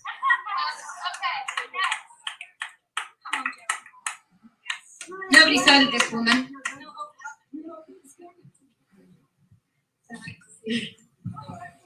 I think you've done memory lane a little bit, although you're not the ones that have the memories I do. This park is something that in 1985 I used to come to with a group of guys, group of women, group of lesbians.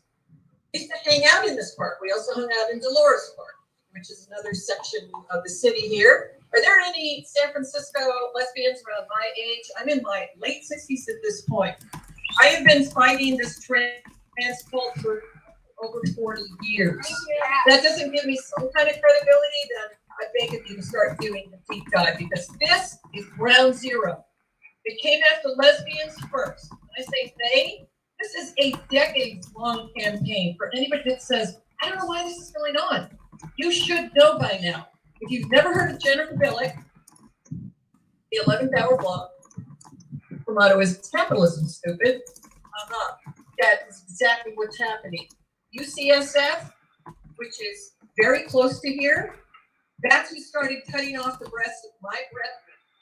I watched my lesbian community start going down the toilet when I was in San Diego in the 70s, and Olivia Records hired a man to be their recording engineer after they promised the entire community, and they only put out 2 albums. They were supposed to be helping women understand the recording industry. They were only going to hire women to teach them the recording engineering skills, marketing, everything. They had 2 albums. The 3rd album came out, and somebody named Sandy Stone. Sandy Stone, who lives in Santa Cruz. He's one of the oldest in the area. Sandy Stone is one of those that helped to change the entire atmosphere here in the Greater Bay Area. So did a man named Susan Stryker. No, not related to the Stryker medical industry that I know of. So when people say, I don't know why this is going on, this has been a trickery of a Trojan horse coming into San Francisco, where they could test out a very vulnerable, a very self-hating population that was trying really hard. When people don't understand, my growing up, I came out when I was 16 years old in 1971. I was still in high school. Being homosexual was illegal. It was a mental illness still. And when Ms. Magazine came out, it was like, cool. Maybe those feminists, I don't know if I'm one of them, but maybe they're going to kind of help the lesbians. Oh, no. Gloria Steinem, Bella Abzug, and Betty Friedan all held a meeting in the East Coast. They always kept out lesbians. They did not platform lesbians. Not a whole lot different than what we actually see going on in this country now. There's massive division in our women's movement here, but I digress. The fact is, San Francisco was ground zero, and I'm talking as early as the 70s. The entire West Coast started to get influenced by the music, the culture, everything that we had. You can imagine a bunch of lesbians, like obvious lesbians, taking over like a park like this, hanging out, having a good time, no big deal. We got the whole AIDS thing comes along. What did a lot of lesbians do? Helped out the gay men, right? Like nurses, all that. Horrible. We thought it was horrible. Take care of that. Take care of the men. I know many lesbian relationships that broke up because one in a couple would all of a sudden give up her job, gave up everything to do that kind of care for another man. And their personal lives started to fall apart. We went through that. We saw that happening. But again, there's a pattern. You have women that start to censor men. And we've done it with straight men. We've done it with gay men. We've done it with sons and whatever, our brothers. After that happened, and then we got marriage equality, everybody was feeling pretty good. Oh, cool. Okay, so we got more support now. We've got laws in place. Everything's fine. But as any marginalized group needs, is unity. We need to figure out, how do we come around something together? How do we really act like social justice warriors that lesbians used to be, lesbian feminists used to be? So we end up with the T comes to town. All of a sudden the LGBT starts, LGBT, this is the language, it's like somebody brought up earlier, like pronouns are like Rufinol. So was the LGBT. And there were literally a handful of us that started questioning this and saying, why is it at the San Francisco Frameline Film Festival every year, why are we seeing so many more films where the characters are confused about not their sexual identity, but their bodies? This started happening in the late 80s. Move on into the 90s. Clubs are starting to close down and all that. I'm one of many. And I have been able to talk to one woman. So anybody that would even see this, please contact me later. I was hustled like my other butch lesbian friends outside of these lesbian pop-up bars in Oakland, which is just 10 miles across the bay, with street grade testosterone in pill form. And I was never into drugs. I didn't drink. I had friends that were doing lots of drugs. This metrosexual guy came along. I've told this story a few times. I'm going to keep telling people. Because what happened, what clicked in my head after this thing happened, when more masculine lesbians were being hustled outside of the bar, was a young guy, good looking, little skinny tie, saying, I got what you need. I got what you want. and started to hand this little vial over to a friend of mine who would take any drugs. And she started to open the thing, and I smacked it out of her hands, and she was like, "Damn," you know. She took them, popped them in her mouth, and I told the guy to get the hell out of town. Literally, like, get the hell out of town. He started walking away, and I said, "What is it anyway?" And he's like, "Testosterone." This is in the 90s. This is the pattern. Always look for patterns. We go back. What happened to the Black community, inner city, in every major city in our country with crack cocaine?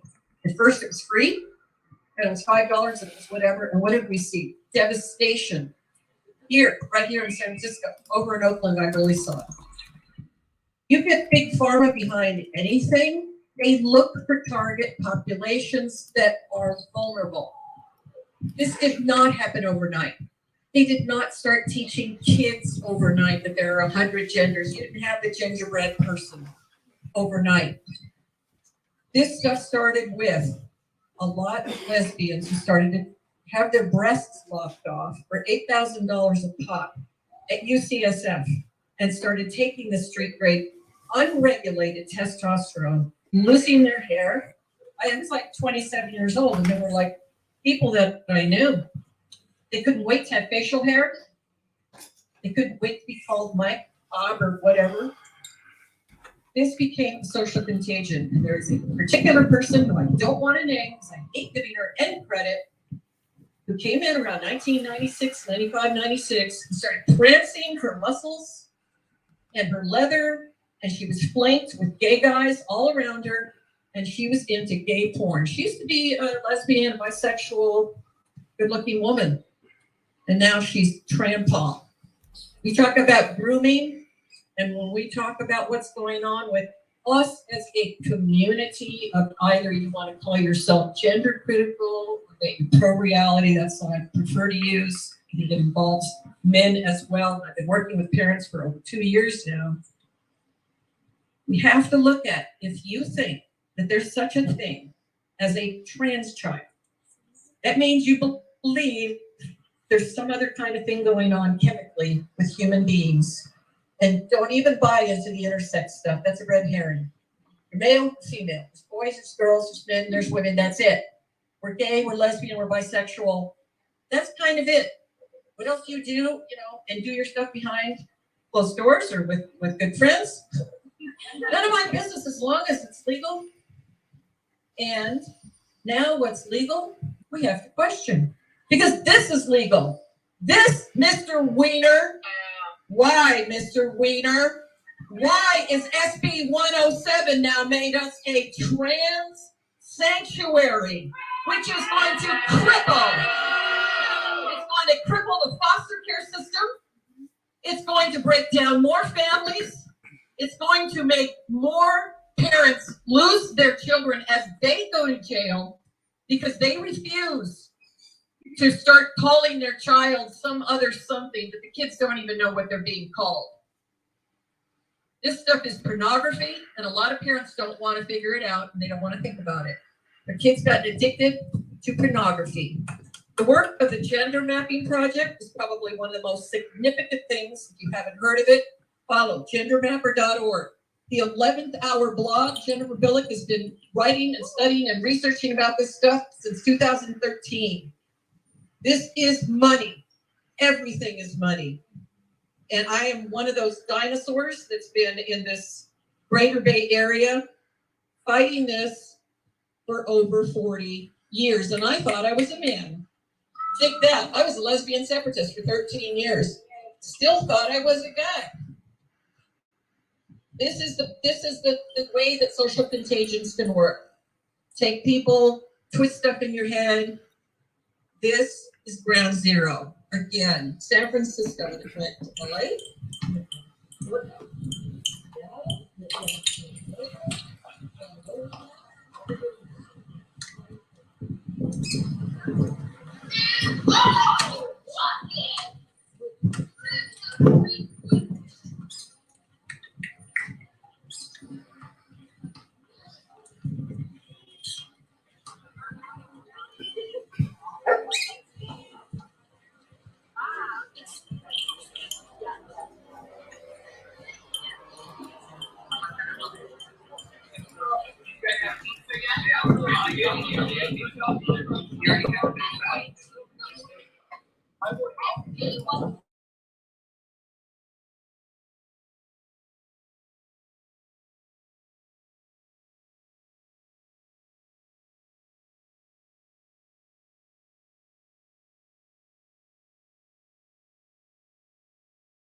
All the laws that he has had a hand in, besides pushing men into women's prisons, everything that Scott Wiener does is about lowering the age of consent. Why, Mr. Wiener? Why do you want to lower the age of consent? You want to say the word out with me? P-E-D-O, P-E-D-O, P-E-D-O, P-E-D-O. This is a men's rights movement. So own it, do your research, dig deep, but this is not an accident. And get your kids and find out what they're being taught in the schools. Thank you. There's a film coming out. I've got some info on it. It's all about the medical harms, and it's called Affirmation Generation: The Lies of Transgender Medicine. It's going to be free to everybody, just as what Kelly has said about her film. It's coming out before Thanksgiving. Thank you. Thank you so much to all the brave women. Thank you, Joey. Well, I just went and asked the man himself why he sterilizes kids and promotes that. He declined to answer. And then this really angry assistant, like, why are you such a bad person? There's literally male rapists in women's prisons, and I'm the bad person. He's like, yeah, are you a doctor? I thought, you have to see the clip. So I said, no, I'm not a doctor. Are you a doctor? He goes, yeah, well, we trust doctors. I said, do you think giving a kid puberty, I've recorded it, do you think giving a kid puberty blockers doesn't sterilize? It's like, you're just such a bad person. But I didn't realize quite how tall. I imagined what's his name? Wiener. I imagined him to be quite a small man. But he's actually a really looming presence. And look, I don't want to say you can tell, but I wouldn't let him babysit. I'm just going to say that. I think he looks, I think his policies suit the feel of the man. There is something deeply, it's tangible, people. Just go and ask him a question. He doesn't answer. He didn't answer a single question. He's too afraid because Christ knows who's got him in his pocket, but there is something really wrong with his continual promotion of sterilizing children and the incarcerated rape of women where they can't escape. And I don't even think, maybe that's the worst of all he does, but I think he's just pretty bad all round. But anyway, I will put that up on YouTube, by the way, me asking him some questions. The shame of it is you can't see the scale of just how little I am and how massive he is, because it probably is quite comical. It's like me talking to Lurch. He is so big. Anyway, who else would like to talk?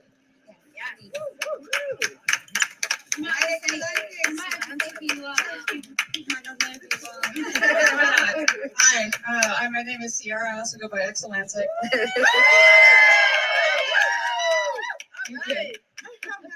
So, first thing I want to say is that drag queens are sex clowns. They are sex clowns. We have regular clowns. Regular clowns are the kind of clowns that are appropriate for children. There's no reason to have sex clowns for children unless you are trying to groom them. And that is exactly what they are trying to do.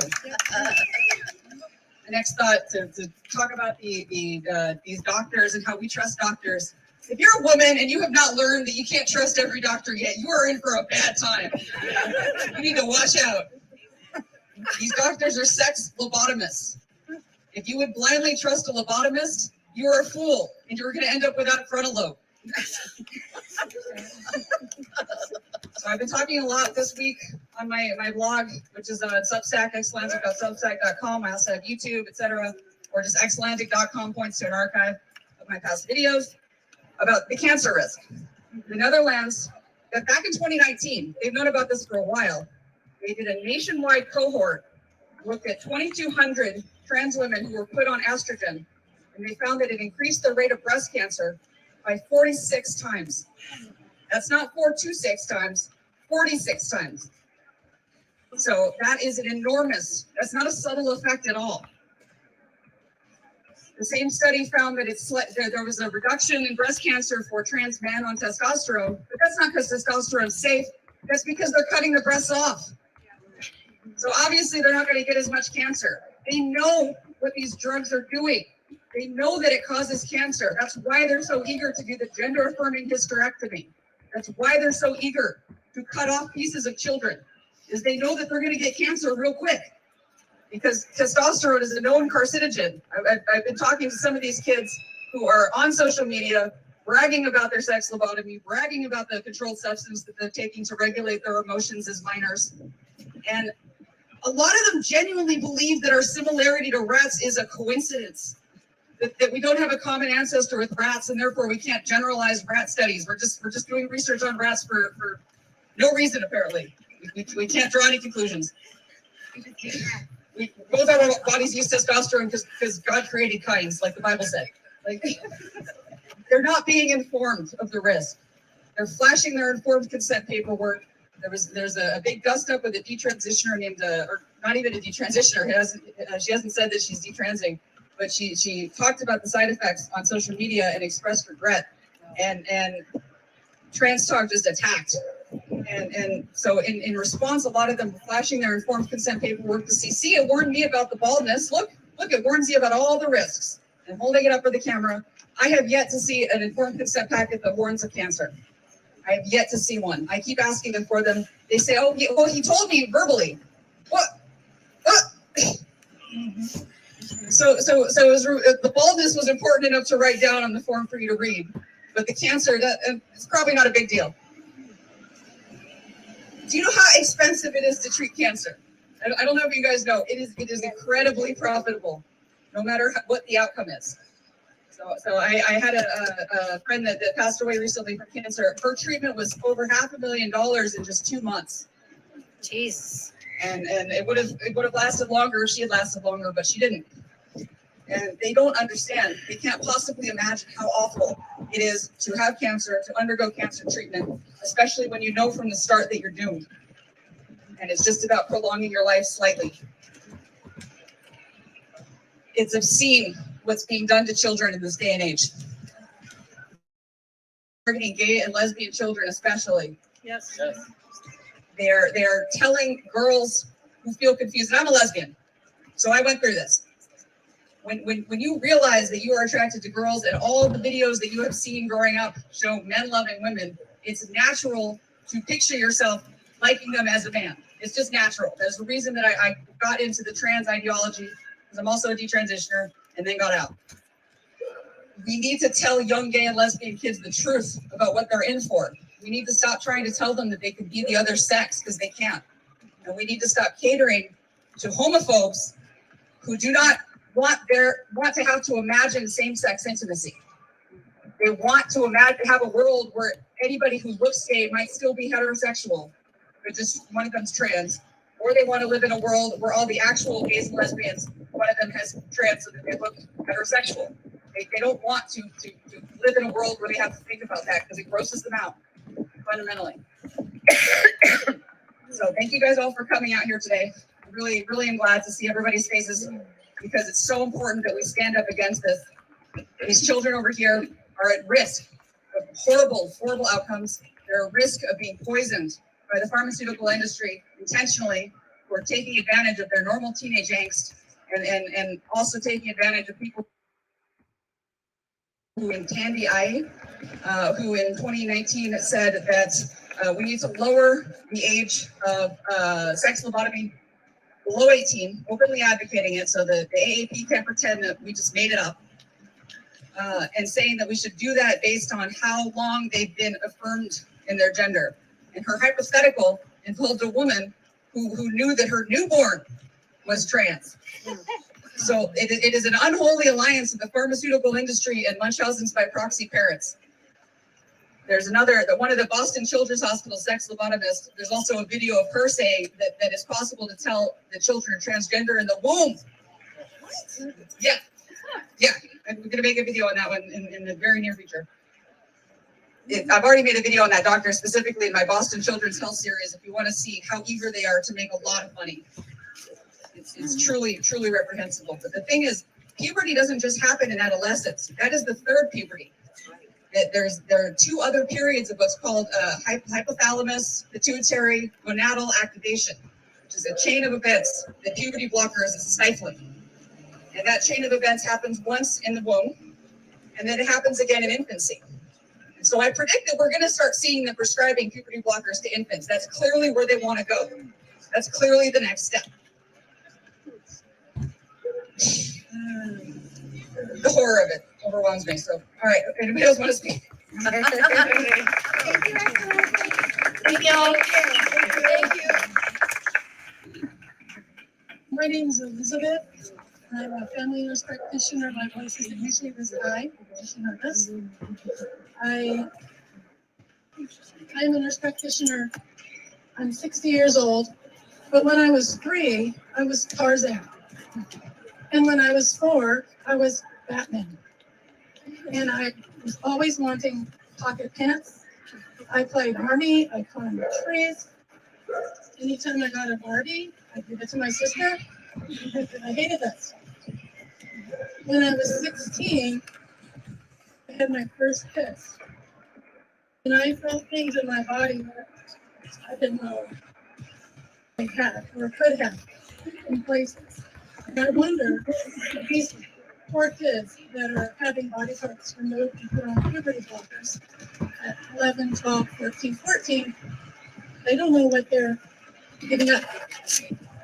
When I was 17, my boyfriend said, hey, if you were a little older, I'd ask you to marry me. And I was shocked because I'm like, I never ever thought about getting married or having kids. Last thing I would ever think about. But I did get married when I was 26. I had 4 kids. And I came out as a lesbian in my 40s. Welcome. Because there's so much homophobia in this culture, in this country, and it still exists. And so I'm just saying, here's what a 60-year-old lesbian looks like. I'm glad that I was allowed to be different, and I wasn't told that I was in the wrong body. That's all I want to say.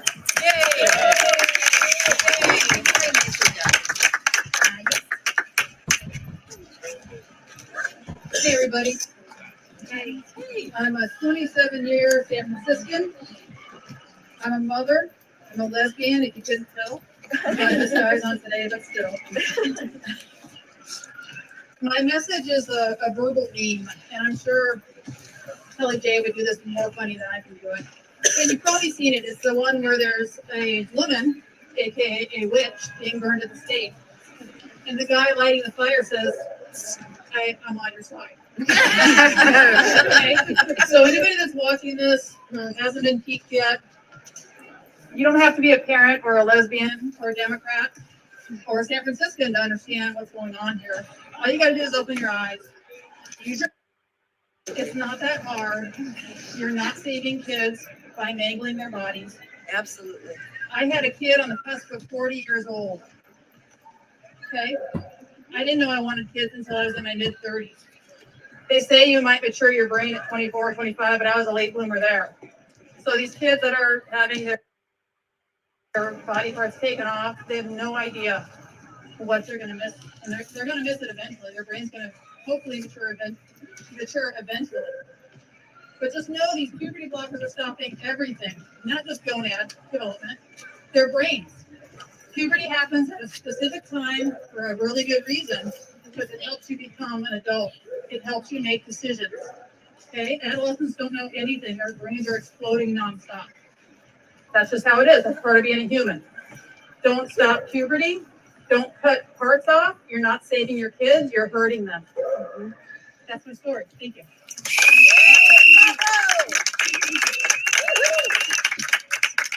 Are there any parents picking out pumpkins, wondering why we're here? We just want you to know it's okay to understand that your child cannot change sex. And it's really bad if you tell your child that they can change sex, or that their boys in their class are really girls, or girls in their class are really boys. We know that you've been under a lot of pressure and you've been infantilized over the last 20 years in order not to understand what your parental responsibility, duty, and instinct is. And let me just remind parents that you're right, that the state is wrong, that it's wrong to tell children that they can change sex, because there is no pot of gender at the end of a rainbow, which means your little boy can really become a fully grown woman.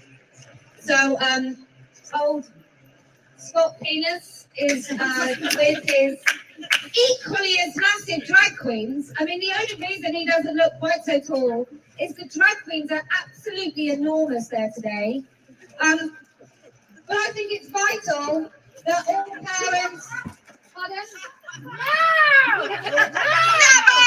Lady from Affordable Homes thinks we should be quiet. Everyone, including her. So let me just tell you, trans women are men. Women don't have penises. There is no such thing as non-binary. It's simply personality. Trans men are women. There is no such thing as changing sex or being born in the wrong body. If you promote that to children, you are an abuser.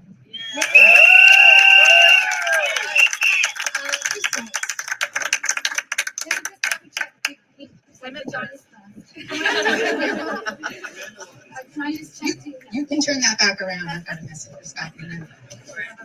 Hi, my name is Julie Mink, and I would like to add my voice to the list of Democrats who will be voting red this season. Because we do not support these policies that are harming children, and it's going to be shocking come midterm elections.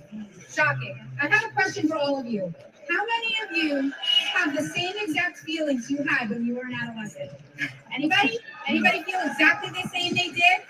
Did you like have anything that you thought was going to be, lifelong decisions that you could make as a 12-year-old, 10-year-old? Anybody? No. So this feeling that these children have that they are in the wrong body is a feeling, and it will change. And heaven forbid somebody takes their child to a doctor for irreversible damage, and then that child decides that feeling is no longer there when they grow up. That is so horrific to even imagine. And I just beg you all to reconsider your decisions. And I'm going to give this mic to you. Yay! I'm just watching these making announcements. I'm sorry, it's women first. Yeah, women first. Are you a woman? She knows I'm not a woman.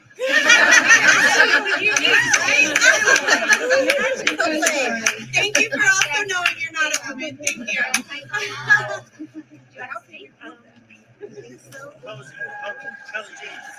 Kellie-Jay? Okay, this lady and then that lady. Sorry, can you hear me? Yeah.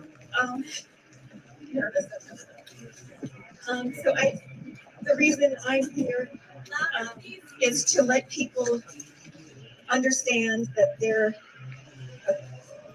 So I am a Democrat. I've been a Democrat my whole life. I've only been a Democrat. I come from a Democratic, very hippie family. And I'm so disappointed and grossed out by what is being done to women and children. Women are second-class citizens in this country now, and it's only getting worse. It's something that I want people to think about. I want to talk about how they have made it, they've just under the radar made it acceptable. So think about TLC, everybody knows the Learning Channel. And then we have a show called I Am Jazz.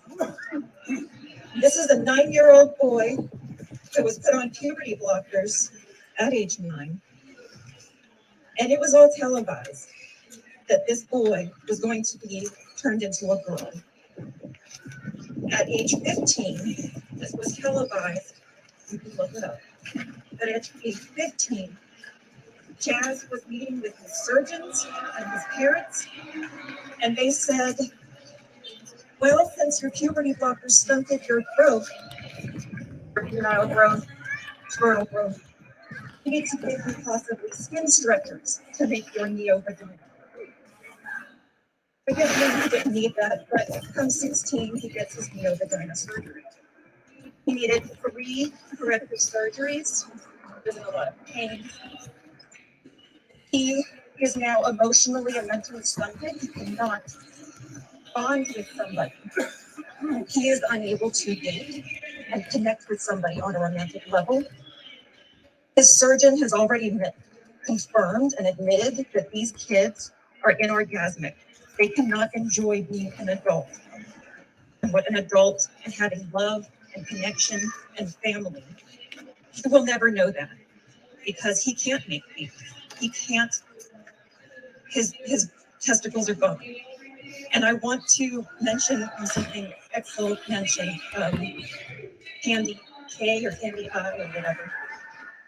She was making it reasonable to be able to castrate kids young because of her puberty blocker and cross-sex hormones, opposite-sex hormones, had rendered him already sterile. His parts were too small. He was not producing sperm. So why not just cut them off before he's 18? He's not using them anyway. They're non-functional. And she said, it's just like removing an appendix. But no, it is not. It is not loving to destroy your kid's body because they like pink and they're a boy. Yes. It is okay to be a boy and like pink. Yes. It is okay to like sparkly things. And it is okay for girls to like sports and be just badass on machinery or something, you know? I mean, tomboys, save the tomboys. Because I also, the normalization really is what gets me. The fact that we are so easily dismissed as horrible people because we don't want girls and boys to be under a scalpel for a mental issue. When I was 10 or 11, I wanted to be a boy, not wanted to be one, but I cut my hair short. I changed my name to Joshua. And I had my mom call me Joshua, and I wore like a button-down crisp shirt because that's what being a boy was to me. But then after 2 weeks, I got over it because that's what happens. Kids can't identify as dogs. They can't, we're not supposed to be attaching tails to them if they think they're a dog. And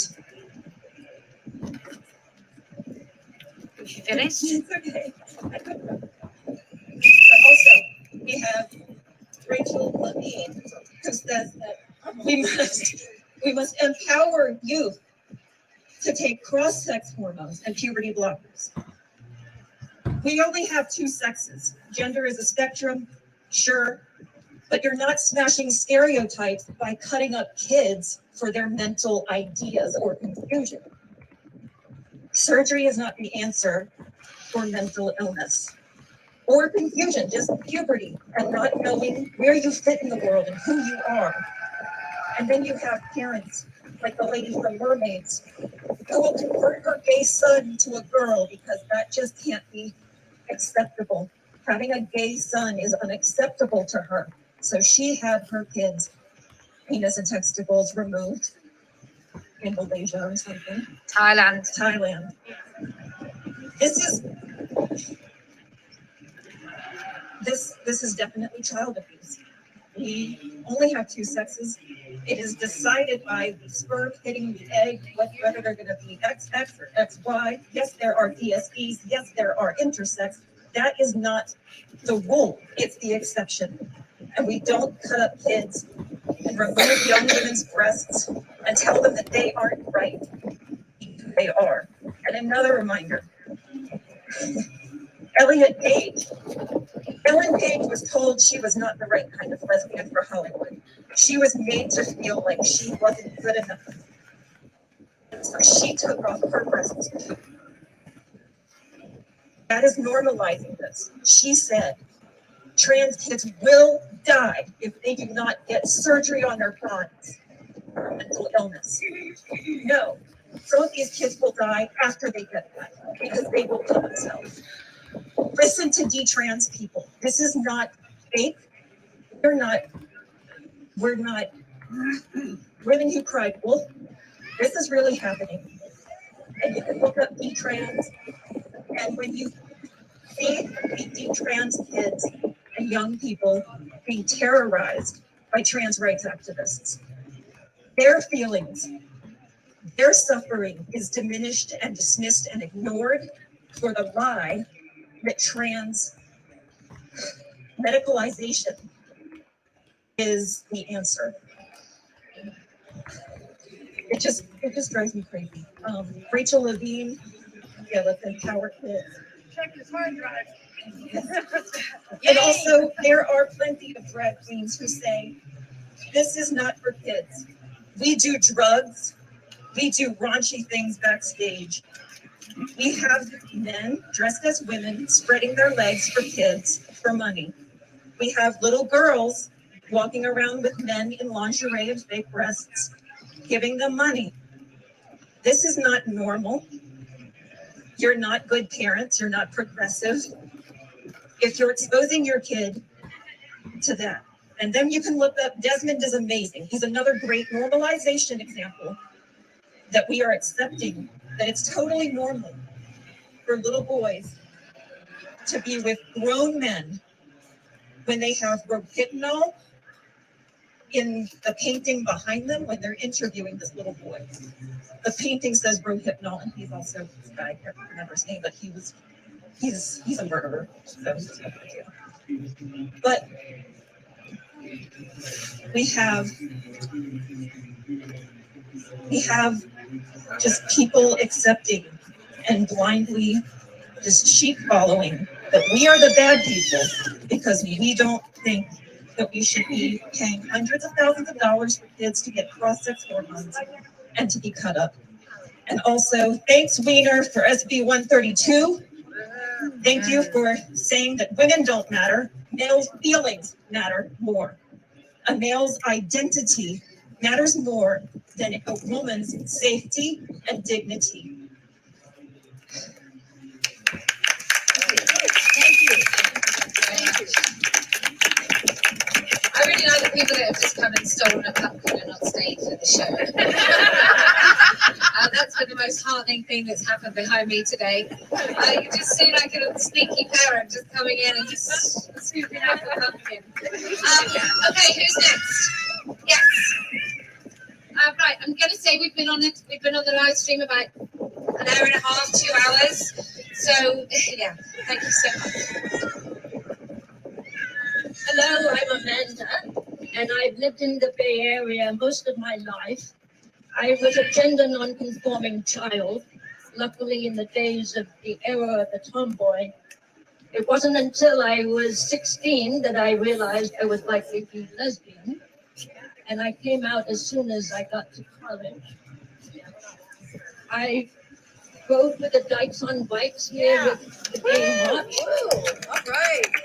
I remember where I was when Harvey Milk was shot. I entered the Speakers Bureau and I went into high schools to answer kids' questions about what was a lesbian, what was a gay person. Do gay men wear Speedos? They wanted to know. How do women make love? They wanted to know. And it breaks my heart that we are now going into the schools to tell children that they can change their sex even before they know they are gay. This gender identity thing is a religion. I know it's a religion because I had my own. My family told me that I was probably a man in my last life. My family believes in reincarnation. I know this is a belief system. So I know that gender identity is a belief system. But at least I have the grace not to try and convince you all that you were reincarnated into another body over and over and over. Everyone is born in another body than they expected. So to say that gender identity has any science base and to impose that on others is a violation of our freedom of religion. You're here. And it is cultural imperialism. And it is going to be exported overseas through the third gender option that my culture, Thailand, has had for centuries. We have our, what you would call ladyboys here. They never said they were women, but now, because of cultural imperialism, they're inclined to want to say so. The lesbians, we call them toms, short for tomboy, and we're going to stay women. So it's no good trying to make up for past rejection of LGBT by trans affirming everybody now. Just face up to it. It's anti-reality, and that's all. Thank you. All right. I was busy watching some dogs recognizing the biological sex of other dogs, which is just really interesting because a dog recognizes instantly, probably from smell, what a dog looks like. And I'm not a vet, but I also know what a dog is. Anyway, who else would like to speak? Women, yes. I'm so sorry. Sorry. Well, I'm not that sorry. I'm a bit sorry. Hi, my name is Stacy. First of all, what up, Bay Area? My parents, I grew up, I'm working class. I've always been working class. Me too. Just super normal. It's hella normal, right? My mom was a social worker. My dad was a unionist. I was politically active even as a child. We didn't have a choice. My first campaign I ever worked for was Ralph Nader. I was collecting signatures at BART to get him on. I couldn't even vote yet. I decided to give my life to serving my community. I work with at-risk kids.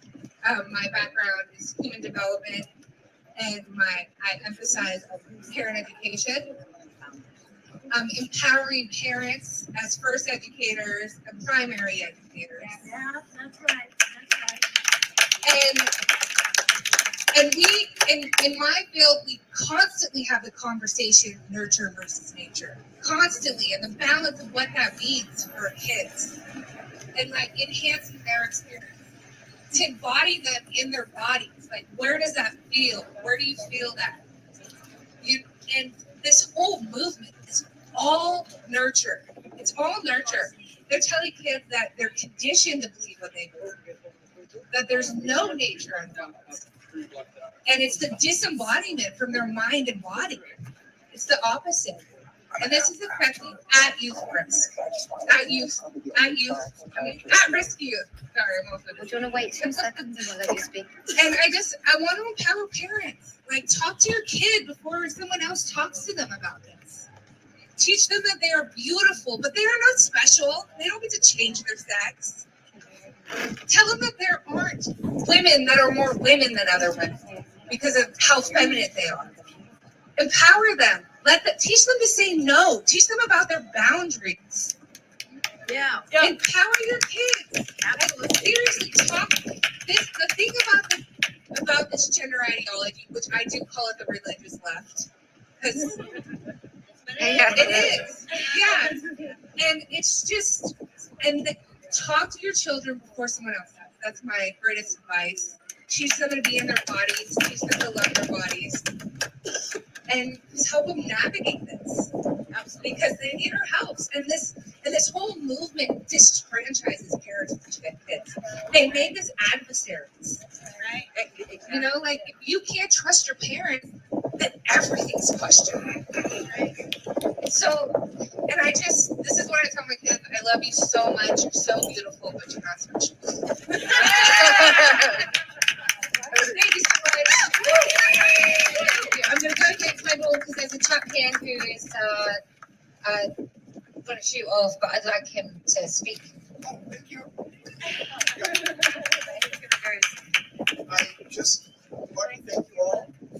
I just want to thank you all for being here, and of course, in all fairness, I got to thank Senator Scott Wiener, because he's got the pizza. He's got something going. I have for decades worked with disadvantaged youth, and I learned from everyone here and from all the children that I've worked with. And one of the adults who I work with, I had to fill out this form, and it said, are you heterosexual? Are you bisexual? And he said, I'm trisexual. And I said, what's that? And he explained to me a lot of things that I'd never heard of. And he said, basically, if it's sexual, I'll try it. And so teenagers are developing their sense of self, their sense of identity. Many heterosexual teenagers have same-sex experiences, and many gay teenagers have opposite-sex experiences. We have family friends that have lived, handsome, intelligent men that have lived as a woman for a while and then decided to live as a man. We have extremely talented, educated family friends that have been living as a lesbian for years and ultimately decide, I'm not lesbian anymore. So people make decisions throughout their life that affect the expression of their sexuality. And I believe that we should let that happen to a degree. I think we should empower parents, because I think parents really matter. And I really believe that you can support development, be open, to different sexual orientations, and still reduce the risk of harm. So I know a colleague who I will not name, and he's quite well known. He's one of the experts, who develops all these guidelines. And I heard him speak at UCSF. And he said that in a Swedish study, they have found that the suicide rate for completed sexual reassignment surgery was 14 times normal. And I found that troubling. Thank you. Okay. Thank you very much. Yes, and then you. Let me just double check. After you, is there any more? Yes, what were you then? Any more females? Yes, so 2 more, and then you, and this chap here. Okay. Let me just lower this because this is. I know that man was proper tall. There we go. Hi, my name is Gina Hogue. I just came from Denver today. We drove, my friend and I. And so we wanted to be here, and we're going to do the West Coast tour. We'll be in Portland and Seattle after that. Wow! I felt compelled because I've been doing this since 2014. This affected like everything in my life, business, personal life, my children's school. And I've heard so much that I could say, but so many of you already did it.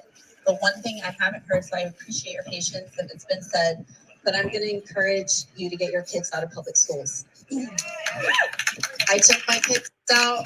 I am homeschooling now. I was completely like harassed. My kids were harassed by Tay Anderson, who is a school board vice president of Denver Public Schools.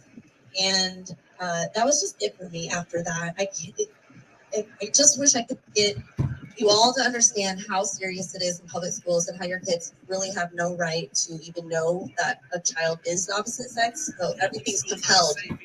Compelled speech, compelled behavior. My son, his freshman year in high school, honors biology, was shown a video from Teen Vogue where the very intro of the video said, the sex binary is bullshit. So yeah, if you have the ability, and even if you don't, figure it out. Get your kids out of public schools. It's very serious. I don't know what else I can say. I really believe that's where they're doing it, mostly indoctrinating and getting your kids away from you as parents. So I could go on and on. You know, I've been doing this since 2014. I protested in Atlanta against Leah Thomas, in New York, in Tacoma. Thank you. With so many of these amazing women who are here today, we've all become family. Even, you know, we have our little spats and everything. It doesn't matter. We're here for kids. We're here for ourselves, for women, for our girls. So thank you all for being here. Thank you, Kellie-Jay. Thank you so much. Next lady here, yes.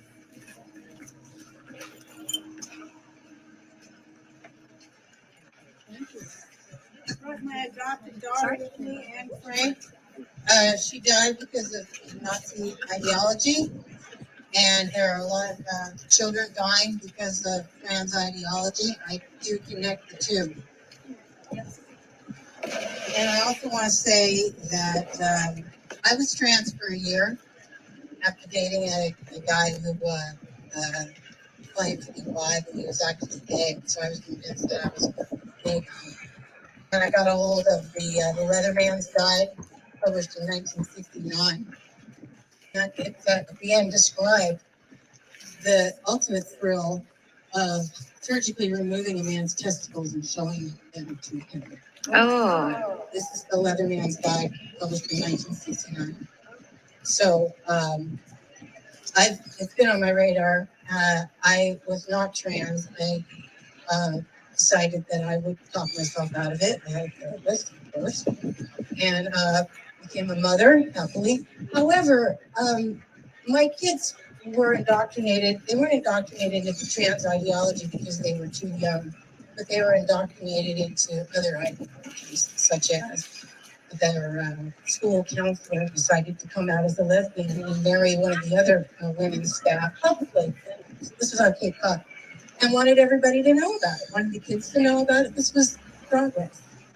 And this was just 10 years ago. And I wasn't to know that my daughter started cutting herself. I only found out after, because it wasn't my right to know. So it has been on, trans ideology does not come as a surprise to me, but it has to stop, and it's going to stop, and we're not going to lose. That's right. Thank you. Thank you. Thank you. Okay, who is next? Who is next? Yes. Here, that'd be great. I'm going to just make it happen. That'd be lovely. I'm going to make this. You can speak. All right, hello San Francisco. Hello everybody. Thank you, Kellie-Jay. Thank you, local organizing committee and the other speakers, way braver than me, because you went first. All right, how many of us remember the late great Alex Stopkin? Alex Hopkins, yes? Yes? All right. Affectionately known as the Head Dyke, she was a lesbian feminist musician and activist, and she wrote some great rap music, which I have adapted for our purposes. So I want you to clap along. All right? Here we go. One. Here we go. All right. Growing up female in the USA, you gotta act like, look like, TVOK. There's so much to make over, so much to hide if you want to look good like advertising design. They'll tell you who to be and they'll tell you what to do. When we say LGB and they say TQ, you gotta keep men happy with your handmaiden ways. Defend them, center them, sing their praise. Be careful not to make them angry, or they will attack you with violent brutality. Nice to scum. Bunch of turf today. And all the media is telling us, let in the guys. We can't meet without them. They emphasize it on the radio, TV, books, magazines, same old dance, the same old routines. Rape threats, death threats, sure gets tedious. Heavy-handed gender harangue by the media, trying to convince us a woman is a man, and they go on and on about it ad nauseum. They con us, bully us, guilt trip lie, ignore us, distort us, trivialize. Why, boys? What's the story? Why, boys? What's the real story, huh? Are you running scared, afraid you'll find that our grasp on reality leaves you behind? That's in a trans world where drag is queen, a woman-born woman is a dangerous being. Ain't no such thing as a tomboy girl or a feminine boy in a trans world. Ain't no such thing, and I don't want to hear about it. Don't write it, don't say it, don't sing it, don't play it. Making me dysphoric. Don't write it, don't say it, don't sing it, don't play it. There's more. Well, now you come to the hardest time. TRAs will try to hand you every line. They'll rage, they'll threaten, scream, and they'll curse. Call every one of us a goddamn TERFs and trans haters. Right wingers. Sex is a social construct. Educate yourself. Yeah, we did. That's why we're here. But women on the swim team, here's what we found. Women in the prisons, here's what we found. Talking to the parents, here's what we found. And detransitioners, this is what we found. If we don't let politics keep us apart, and we don't let misogyny keep us apart, and we don't let homophobia keep us apart, or big pharma keep us apart, we're gonna win. What I'm saying is, we ain't got it easy, but we got it.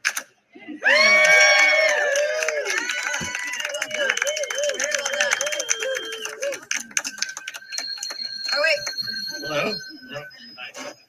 I'm James, and sorry for crashing. So I was born with a condition called hypogonadism. Do you know what that is? That is when you give a kid a puberty blocker, you cause the condition I was born in. So I have much experience in this field. And I went to what is now a gender affirming, whatever gender is, care facility here in San Francisco. And they told me that, my mother was very much like our wonderful leader here, very outspoken. She did not want any sort of medical, anything done to me. But she said that I was basically like 4 or 5 years younger than my age. And that's because when your puberty is blocked, it stops all development of mental, emotional, and sexual everything. So the child is frozen in time at 13 years old if you give a puberty blocker. So if you're talking to a 16-year-old on a puberty blocker, you're talking to a 13-year-old on a puberty blocker. But don't let them lie to you. Don't let them lie to you. That came from the very people who now say completely different things now. And now they put in a bunch of cross-sex hormones, and there's a big Pandora's box. I can tell you right now, my testicles were dormant till age 40. You can simply put some other hormones in it, and stimulating hormones, and they come back to life. So they're not working there. So if they're telling you that you need to remove these, they're lying to you. They're lying to you because they told me the truth in the 80s, and now they've changed their mind. And that's not medicine. That's barbering. Okay? Thank you. Sorry. Thank you very much. Thank you very, very much.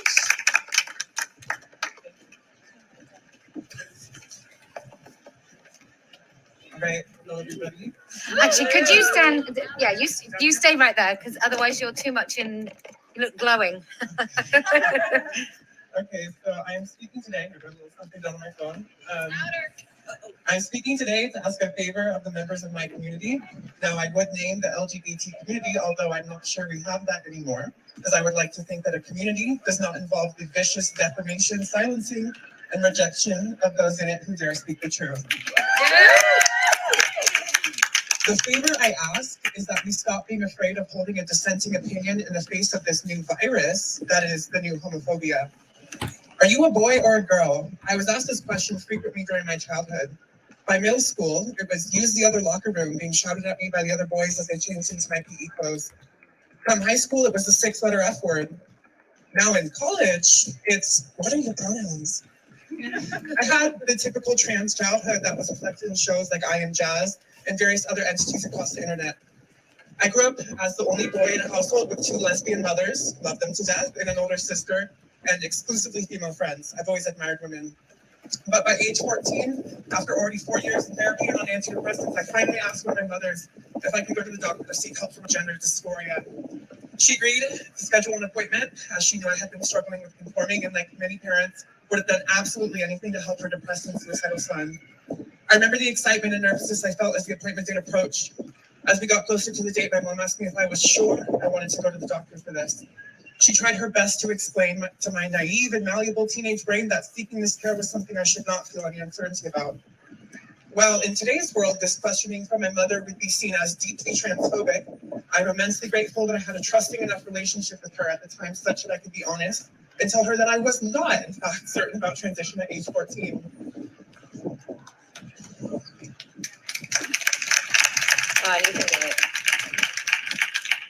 My mother was also a gender non-conforming kid and young adult, only she was born in 1963.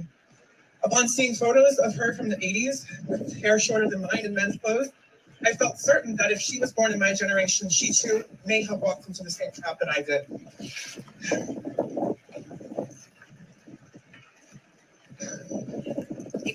You can do it. All good.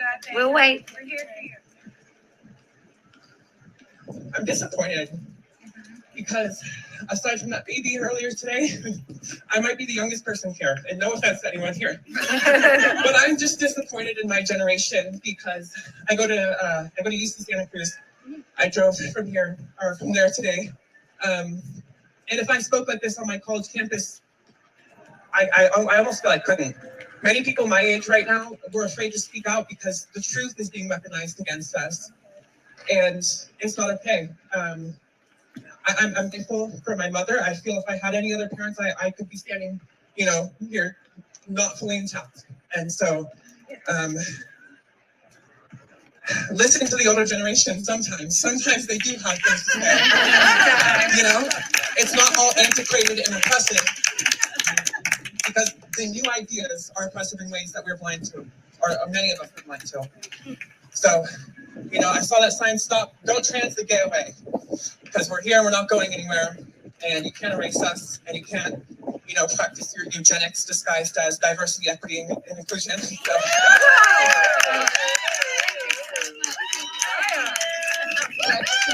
Make the camera low again.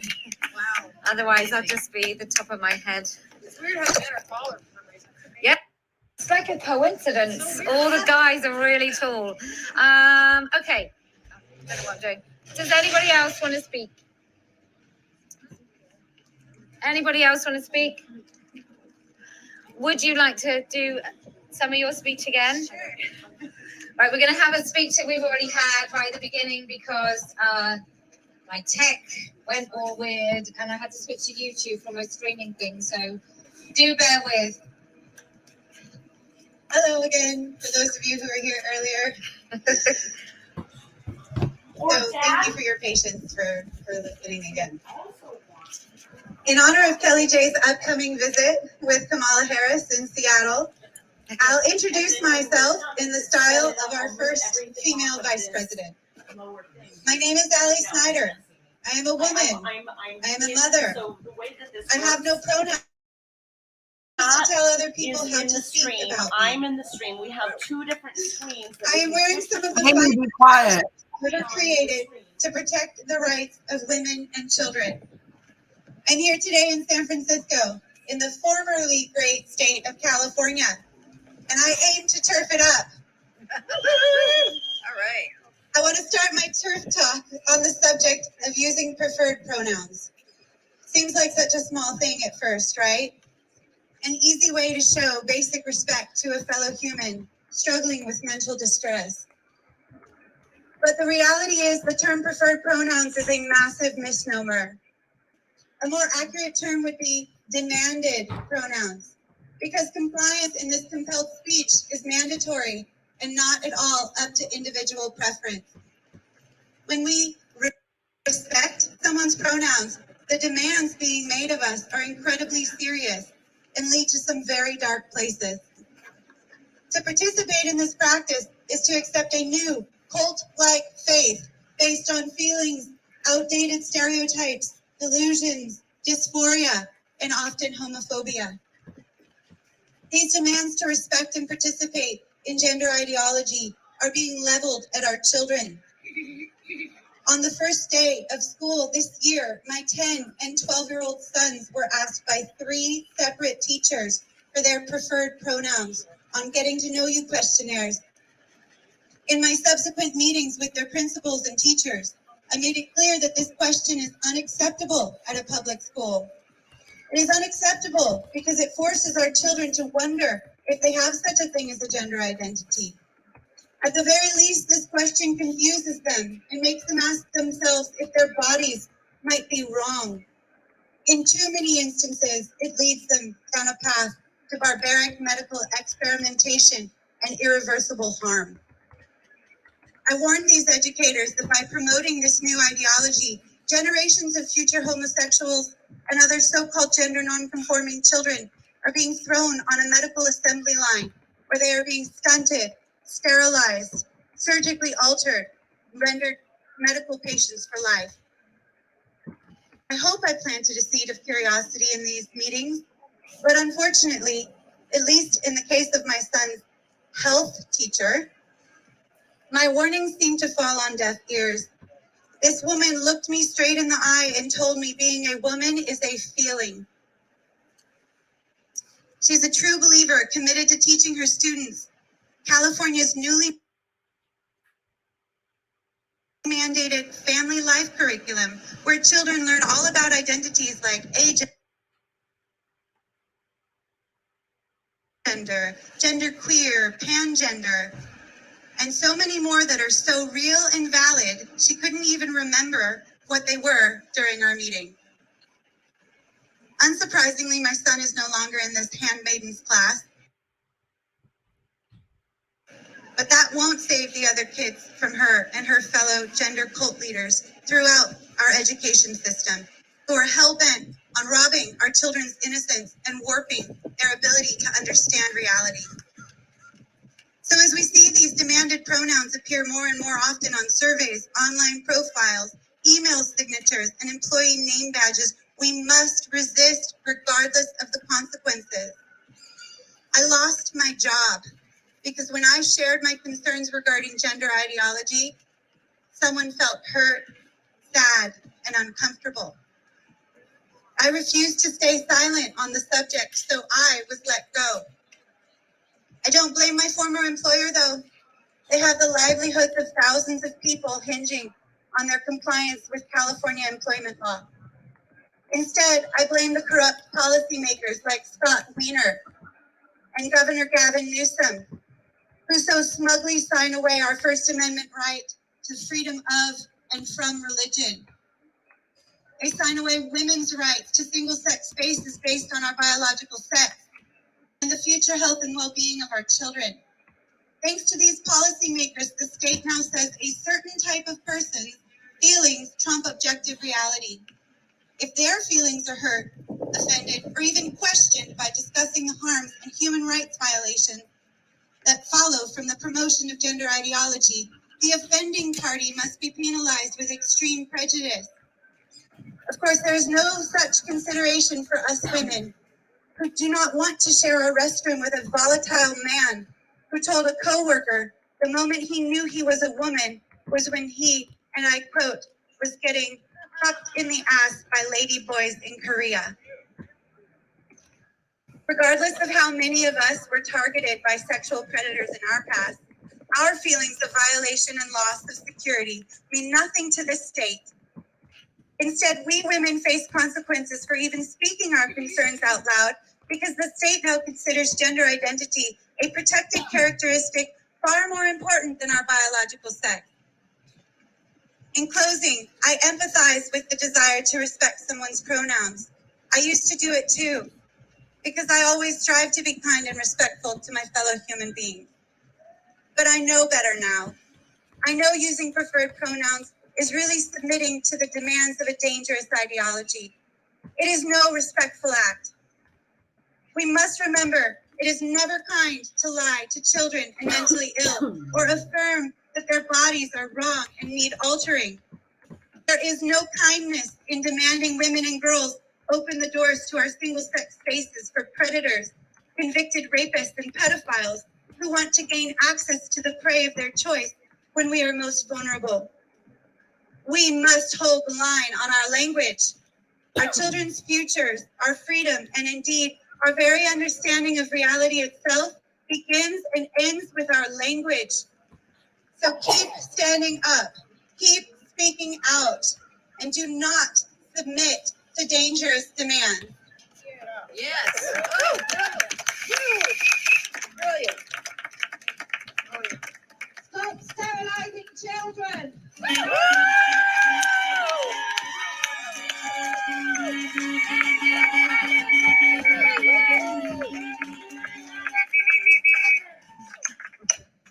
Rena is a danger to children.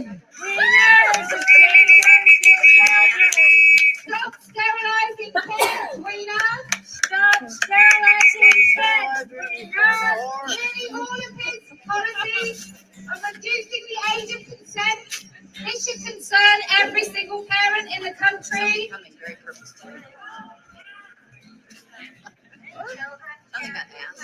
Children cannot consent to being sterilized. Get women out of prison. Puberty blockers, without question, sterilize children. Stop passing laws. Puberty blockers, sterilize children. Anyway, we thought they might need to know because apparently these morons don't seem to know that puberty blockers sterilize children. Okay, where's that lovely man that was going to talk with the nice dog? Oh, that's his name. His name's Ted. Ted? Ted with the dog. What's the dog's name? Puberty blockers sterilize children. No men in women's prisons. Come here, Ted. Come on, Ted. Ted, get up there. We had a great time. Grooming kids is so great. Grooming kids is just so great. We just had such a great time. Ted, tell your story. Hi, I'm Ted Hidako. I'm a dad of 2 teenage sons. After a 19-year marriage, my wife came to me and told me that her older son was trans. And on that same day, she separated from her marriage. She took both our sons with her. The younger one came back home a few days later. She filed for divorce at the end of 2019. We got into the family court in June of 2020, had our first hearing with the Judge Joni Hiramoto over in Contra Costa County. I'll cut to the chase. There was a fact about Joni Hiramoto, Judge Hiramoto, that I didn't learn for almost a year, and that was that Judge Hiramoto had her own adult son who was transitioning to a woman, to a trans feminine identity, at the same time that Judge Hiramoto was adjudicating my custody case. Judge Hiramoto never disclosed this conflict of interest. I've learned actually, I'll cut to another part of the chase is, so I lost custody just of my older son. I retained shared 50-50 custody of the younger one who does not have a gender discordant issue. So the custody issue was entirely based on, I believe, Judge Hiramoto's own prejudicial identification with our family dynamic with her own. I've learned since that the minors counsel that was appointed by Judge Hiramoto, Daniel Severn Harkins, and I've learned this because I've subsequently filed a complaint with the California Bar Association. The bar initially has rejected my complaint about Mr. Harkins, but curiously in the rejection letter that I received from the California Bar, they've identified Ms. Harkins, Ms. Harkins 17 times and used the she, her pronouns. So apparently, it would appear that Judge Hiramoto appointed a closeted trans feminine attorney to represent my then 16-year-old son, and then shepherded him into basically puberty blockers and cross-sex hormone. I learned about this time last year. I was home on a Sunday going through my mail and had a rather thick envelope from my insurance company, health insurance company, and started going through the statements. And I noticed a $209,820.34 charge for a one-day procedure that took place August 4th, 2021. So about 2 months before or earlier than I saw this charge. I've never seen a charge like this on any medical bill, and that includes for my elderly family members who had cancer treatments. So naturally, I was curious what this was. I reached out to my ex-wife and asked, "What is this?" I'd asked 2 and 3 times, and then finally she messaged me back to tell me she was pleased that she'd had a Suprelin implant and had begun estrogen pills in my son, not her. I didn't know what this was. I was familiar with some of the other puberty blockers, Lupron, spironolactone. And I consulted with a couple of doctors who both told me that the combination of the puberty blocker and the estrogen would lead to permanent irreversible sterilization in about 4 months. It had been 2 months at the time. I reached out to my ex's attorney, and let me also just back up a little bit. When my older son was taken away from me, my wife was given all physical custody, no visitation for me, and most legal custody. But there was one important reservation in the legal custody that was in the orders, and that was there was supposed to be no gender identity related surgery before the age of 18 without the express written consent of both parents. So the Suprelin implant that I just described a moment ago, I basically began doing some research. I found the prescribing documentation for that drug, and it's in black and white. This is a surgical procedure. The prescribing information describes using a scalpel, just making an incision, using sutures to close the wound, and post-surgical care. So I pointed this out to my ex-wife's attorney and said, it appears you violated the custody order. What are you going to do to rectify this? And I rather than them doing the right thing and taking that out, that began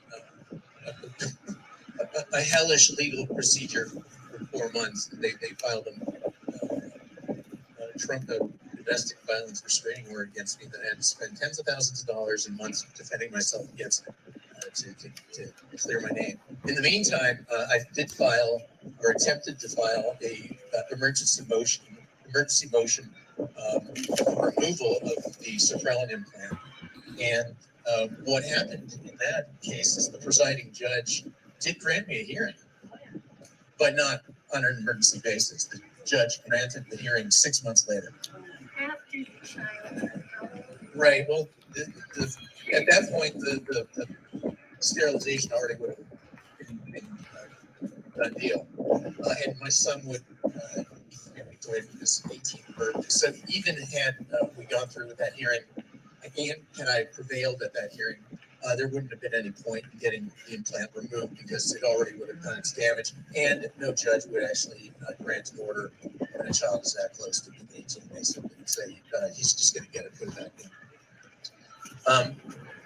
My experience is unfortunately not atypical. I've met a mother who happened to have a court date with the same judge the same day back in 2020, who had an analogous situation. She has two daughters, and she was stripped of custody of the older daughter, who has a gender discordant identity as well. Can't go into the entire history of that person, but this is happening. And what I described to you happened before SB 107. So SB 107, was introduced by Senator Winger behind us at the beginning of this year. Several of us, including myself, went to Sacramento on multiple occasions and testified against SB 107 and told our personal stories, but we were ignored. The politicians in Sacramento are afraid of Senator Winger. They're afraid of people who support him. But we've got to keep fighting against this. They're not going to stop.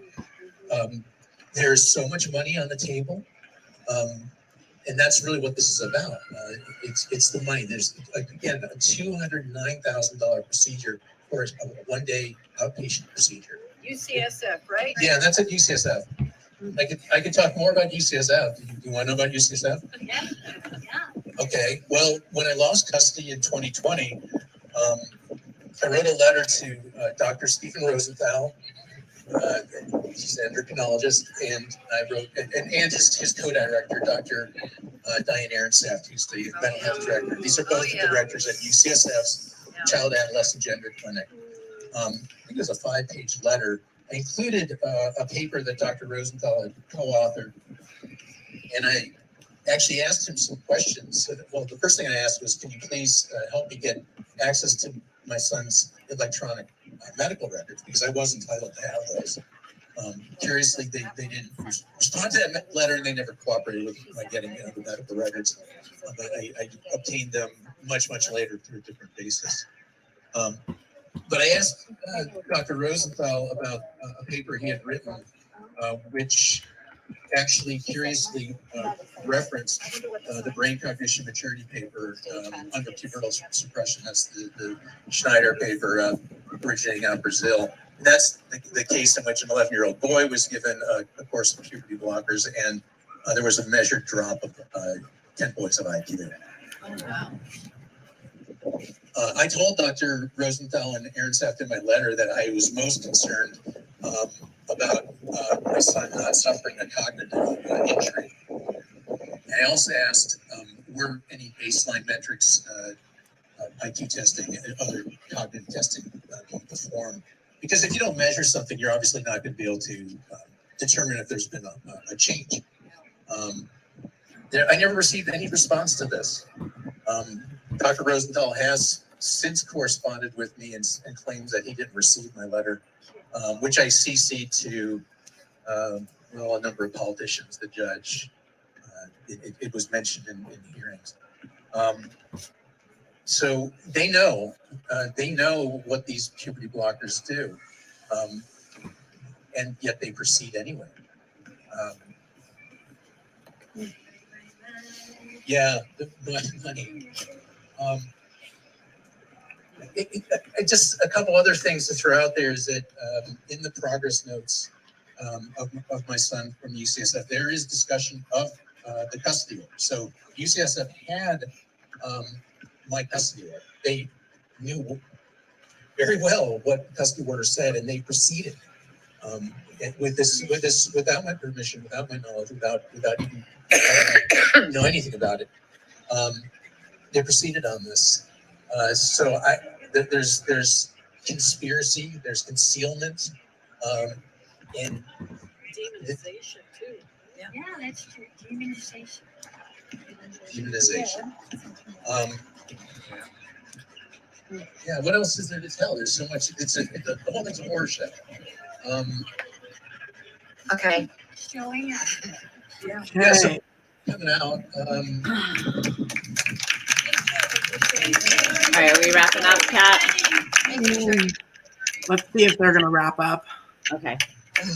Kelly, I just got notification that my donation was refunded to me because Eventbrite says this violates their community. So if you donated on Eventbrite, apparently they also don't support not sterilizing kids. So thank you if you donated, but maybe you'll have to go straight to my platform. standingforwomen.com/documentary is where you can donate. Right, so we came here to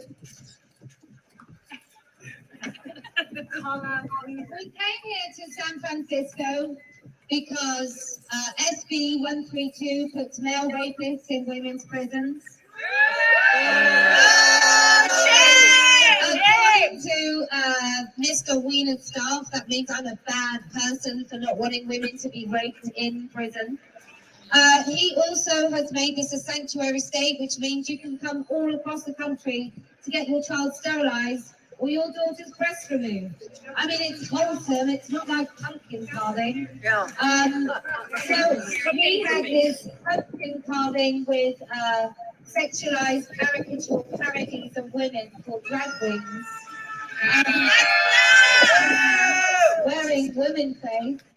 And lots of people here are quite happy to endorse a man who basically promotes the sterilization of children. And I don't think they're bad people. I think they just believe the lie that puberty blockers are reversible. I think they believe the lie that being born in the wrong body is actually a thing. You are your body. You cannot be born in the wrong body. You are your body. We tell people all the time to love the body they're in, except we only seem to be telling people that are morbidly obese or with disabilities. They have to love their disabilities and the bodies that they're born in. But if you think you're a boy and you're a girl, or if you think you're a girl and you're actually a boy, we tell you you should change your body to fit the way you feel. Nice. The midterms are coming up. I don't think for a moment that this man is going to lose his seat, which he should, because I think this place is totally captured. I think adults have lost the ability to think. I think they've lost the instinctive ability to know what's right and wrong. And I think this is a mass gaslighting on an industrial, pharmaceutical scale. But what will happen eventually is the truth will out, because we've always had episodes in human history where people have done horrifying, terrible, bad things, and then everyone eventually realizes it's wrong. But when that happens here in this state, there will be the walking wounded, those that will not be able to be repaired, those that will have to suffer the consequences of being gaslit, that will wear the consequences on their broken and battered bodies, and there will be families that will be irreconcilable. Their difference will be too much to bear. There will be children that will ask their parents, why did you do this to me? Why did you allow me to take charge when you were supposed to be my parents? I was a child incapable of consent, and now I have to live with the mistakes that you made because you would not stand up for what was right. And those parents should be brought to justice, but how can they when they're infants themselves and they are at the behest of really crooked doctors, big pharma capitalists, and politicians with no guts? So, we came here to say, you cannot be born in the wrong body. A man cannot change to be a woman. No men in women's prisons. And no more telling children that they can change sex. It's a lie. It's disgusting. So anyway, if we stand together beyond our divisions, and we can put our divisions aside, whatever they might be, in order to speak the truth, I promise we will win. If we can hold truth as a fundamental value above all others, then I promise we can win. And do you know why else we're going to win? We know. Because I never lose.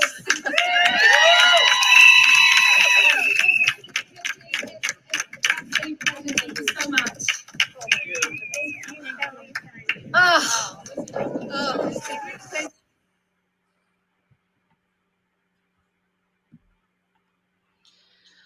Okay.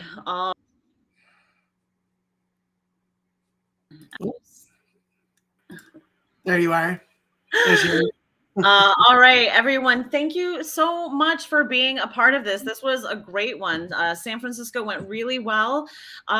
We wanted to actually offer, we wanted to do a few more call-ins before we started, but we started taking calls and then they finally got started. You know, just to wrap it up, if anyone wants to add any of their thoughts and voice to this, we so thank you for being here. We're gonna keep this open for maybe 20 more minutes or so. So if you do want to call, you can.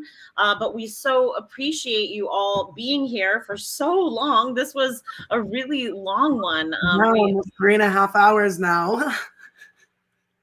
We appreciate it so much. You guys were great. You did a great job. Let me make sure my call line is open. I think it is. Oh, 255.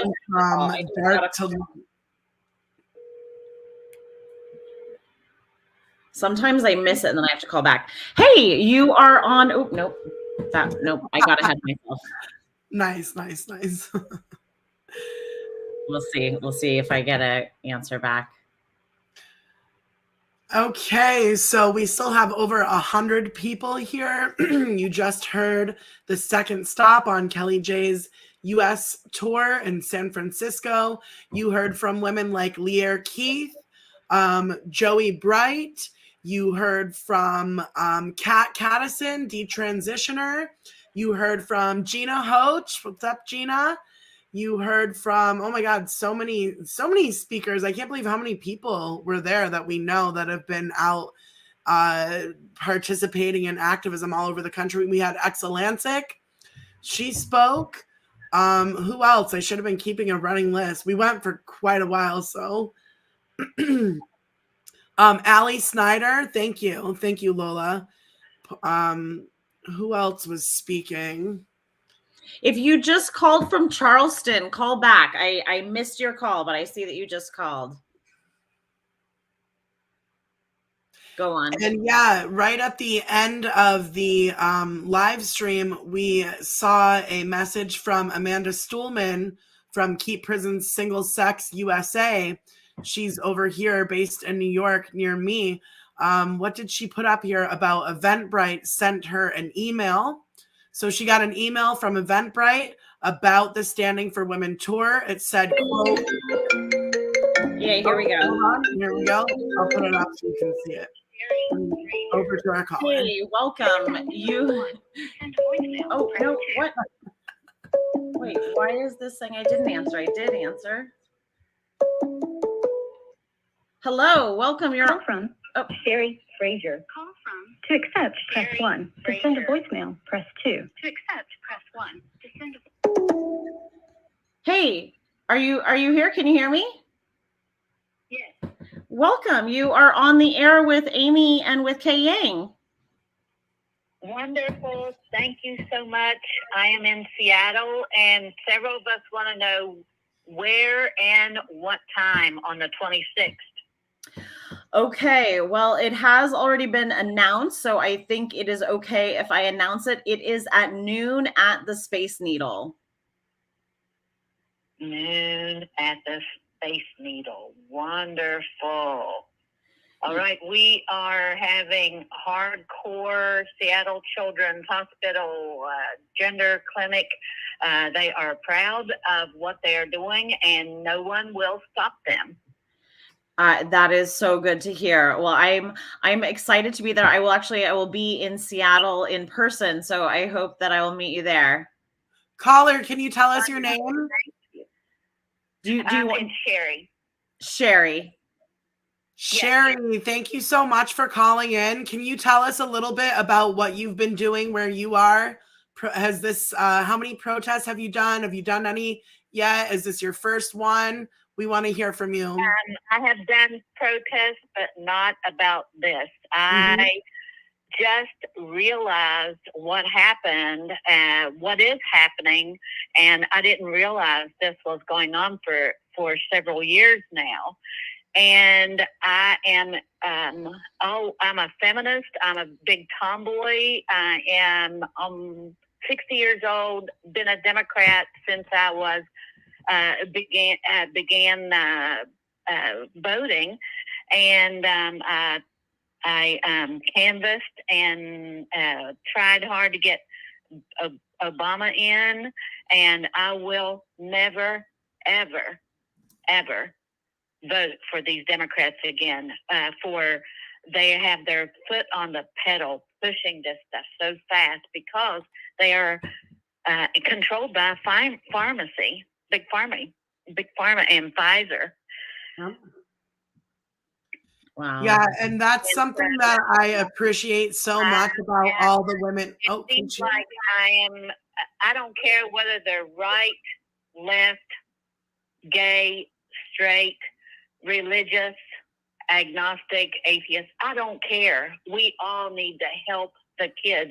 We have to get together with all. We all have the same goal: protect these children from big pharma. Absolutely. Sherry, thank you so much for calling in, and I can't wait to meet you on the 26th. Thank you. We'll see you then. Okay, great. Bye. Thanks, Sherry. All right. So, so Kay Yang will be hosting in the studio. I will be live on site. We may have a special guest host in my place. We don't have a firm, a hard confirm on that, but I think if we get who we want, you guys are going to be really excited. So we are still going to have a show like this one. We'll see if we can do. We'll see if we can do call-ins next week. I will have to figure that out. Don't worry about that. We'll figure it out. We'll stick around and we'll take a few more calls if anyone wants to try again. We so appreciate you all being here. There's, I know there's been a lot of great. Rachel is here. Oh, good. Here we go. Hi, Rachel. So good to see you here. Hi, to accept, press 1. To send a voicemail. Hello, welcome. You are on the air with Amy and Kay Yang. If you want to say your name, you can. Hi, this is Rosa. I'm also known as Chicana Feminista. Yay! There she is. What's up? Hi, guys. Can you hear me? Yeah, we can. Yeah, we can. Awesome. I just want to say I'm so excited right now for our movement, for the gender critical movement, the women's rights movement, the TERF movement. I'm seeing these events. I'm spending time with you guys on the weekend, and it's really, it's picking up steam. And here in California, we need this. Like the fact that Kellie-Jay Keen is doing this, it's huge for us here. It's just so big. And I want to just give a shout out to some of my friends, CFI, Rex Landy.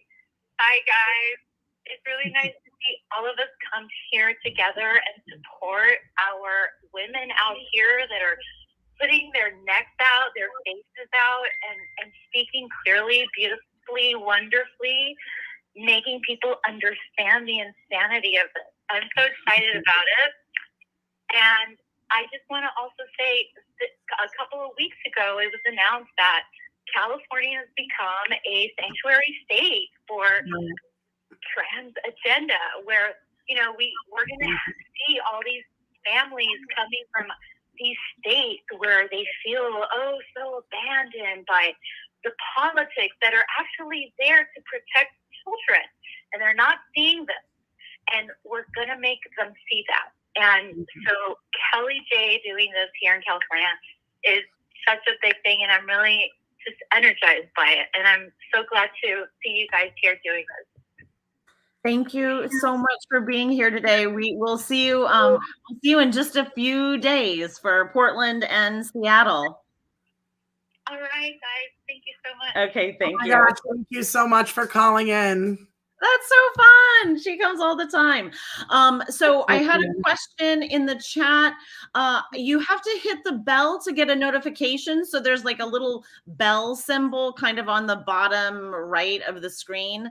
And if you hit that little bell symbol, hopefully you should get notifications. I hope you didn't hit it and are still not getting them, but that's what you should see. Yeah, this has been so great. We'll take a few more calls if you guys want to call in. Oh wait, I have to put the number up.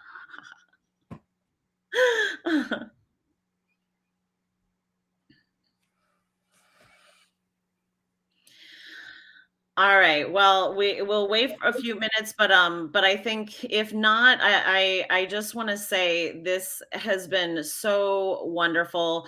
We are going to continue to get better and better and better at each of these live stream events.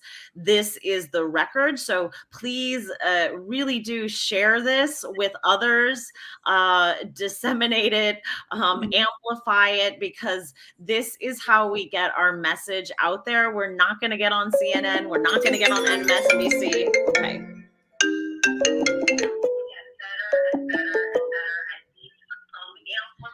Hello, welcome. Can you got to mute yourself maybe. Can you hear me? Hey, welcome. You're live with Amy and Kay Yang. If you want to say your name. Yes, my name is Holly Hart. Holly Hart, I love it. Hey, Holly. Oops, I have to. I'm sorry, so I'm not on live stream, right? I'm just talking to you. Nope, you are on the live stream. Okay, I turned up my sound because, sound interference. So what I want to say is that there is a possibility that the Portland event is not going to happen. Okay. And we will not know until tomorrow. And I'm part of the Portland organizer group, and we just got word from the folks in San Francisco that make the decision. And so what I would suggest, since it's not categorical that the Portland event won't happen, I would suggest that perhaps, can people check back with you, Amy Souza? Yeah, check if you put something up. So everyone, Holly is one of the organizers for Portland. We are waiting to see that event. If everyone has been following it, has been threatened with massive violence from Antifa and TRA groups. So we are. I didn't say that. I didn't. Oh, I know you didn't say that. That's common. I don't think that's what you should say. We have not been threatened with massive violence. That is a massive rumor mill. Okay. Well, okay. The reason I said it, just if anyone was curious, is Andy No reported on it. That was the only reason I said it's all over Twitter. So that was why I said that. But I understand what Holly is saying. She doesn't want to inflame what they are doing, their threats. So I do understand that. But please, you can follow me in order to stay posted about what is happening. So we'll plan that it is going to go ahead until we hear differently. And just plan on meeting us here. I apologize for shouting. I understand your passion. We appreciate it, Holly. All right. Well, thank you for calling in. We're going to let you go so we can get maybe another caller or two before we go. And why don't you all just plan on meeting us here on the live stream regardless? since it's kind of touch and go, and like Holly's saying, we're not sure if things are going to play out the way that the organizers want them to tomorrow, but we will be in touch with people on the ground. And if it does go off, you will be getting the live stream here. If it doesn't, we'll still stay here. We'll play highlights from what happened today. We'll do more highlights from the Speaker's Corner in LA, and we will open up the call lines and chat with women. If you are in the US, we want to hear from you. If you're in the UK, we want to hear from you. Wherever you are in the world, we want you to call in. If you are in those flyover states in the middle of the US where there are none of those little pink dots, where there won't be a Speaker's Corner happening this time, you utilize the call-in number and get your voice heard. We want to know what it is that's going on where you are, wherever you are, because this is affecting women all over the world and all over our country. Here's another caller. Hello, welcome. You are live with Amy and Kay Yang. If you want to say your name, you can. Hey, it's Aquamarina. Hi, I love it. Hi, Aquamarina. Firstly, you ladies, you are the bomb. Thank you. I can't believe the way that you hit the road running, and you guys have just taken up ground like nobody's business. Oh, well, thank you so much, friend. And thank you for tuning in, because this, you know, we can host the space, but if no one comes, it doesn't matter. You know, this is the telling the message is full participation. So we require full participation. So we so appreciate people being a part of it, and thank you for all of your comments and participating so much in the chats. It makes such a great difference. Well, I'm holding on to my sanity by the tips of my fingers right now. So we all know it's a holistic movement, and we come together to support each other. It's just a thing of beauty. I'm so glad to be a feminist again after checking out to be an environmentalist for more than 20 years. I did not know what was happening until about 2018. And you could have knocked me over with a feather.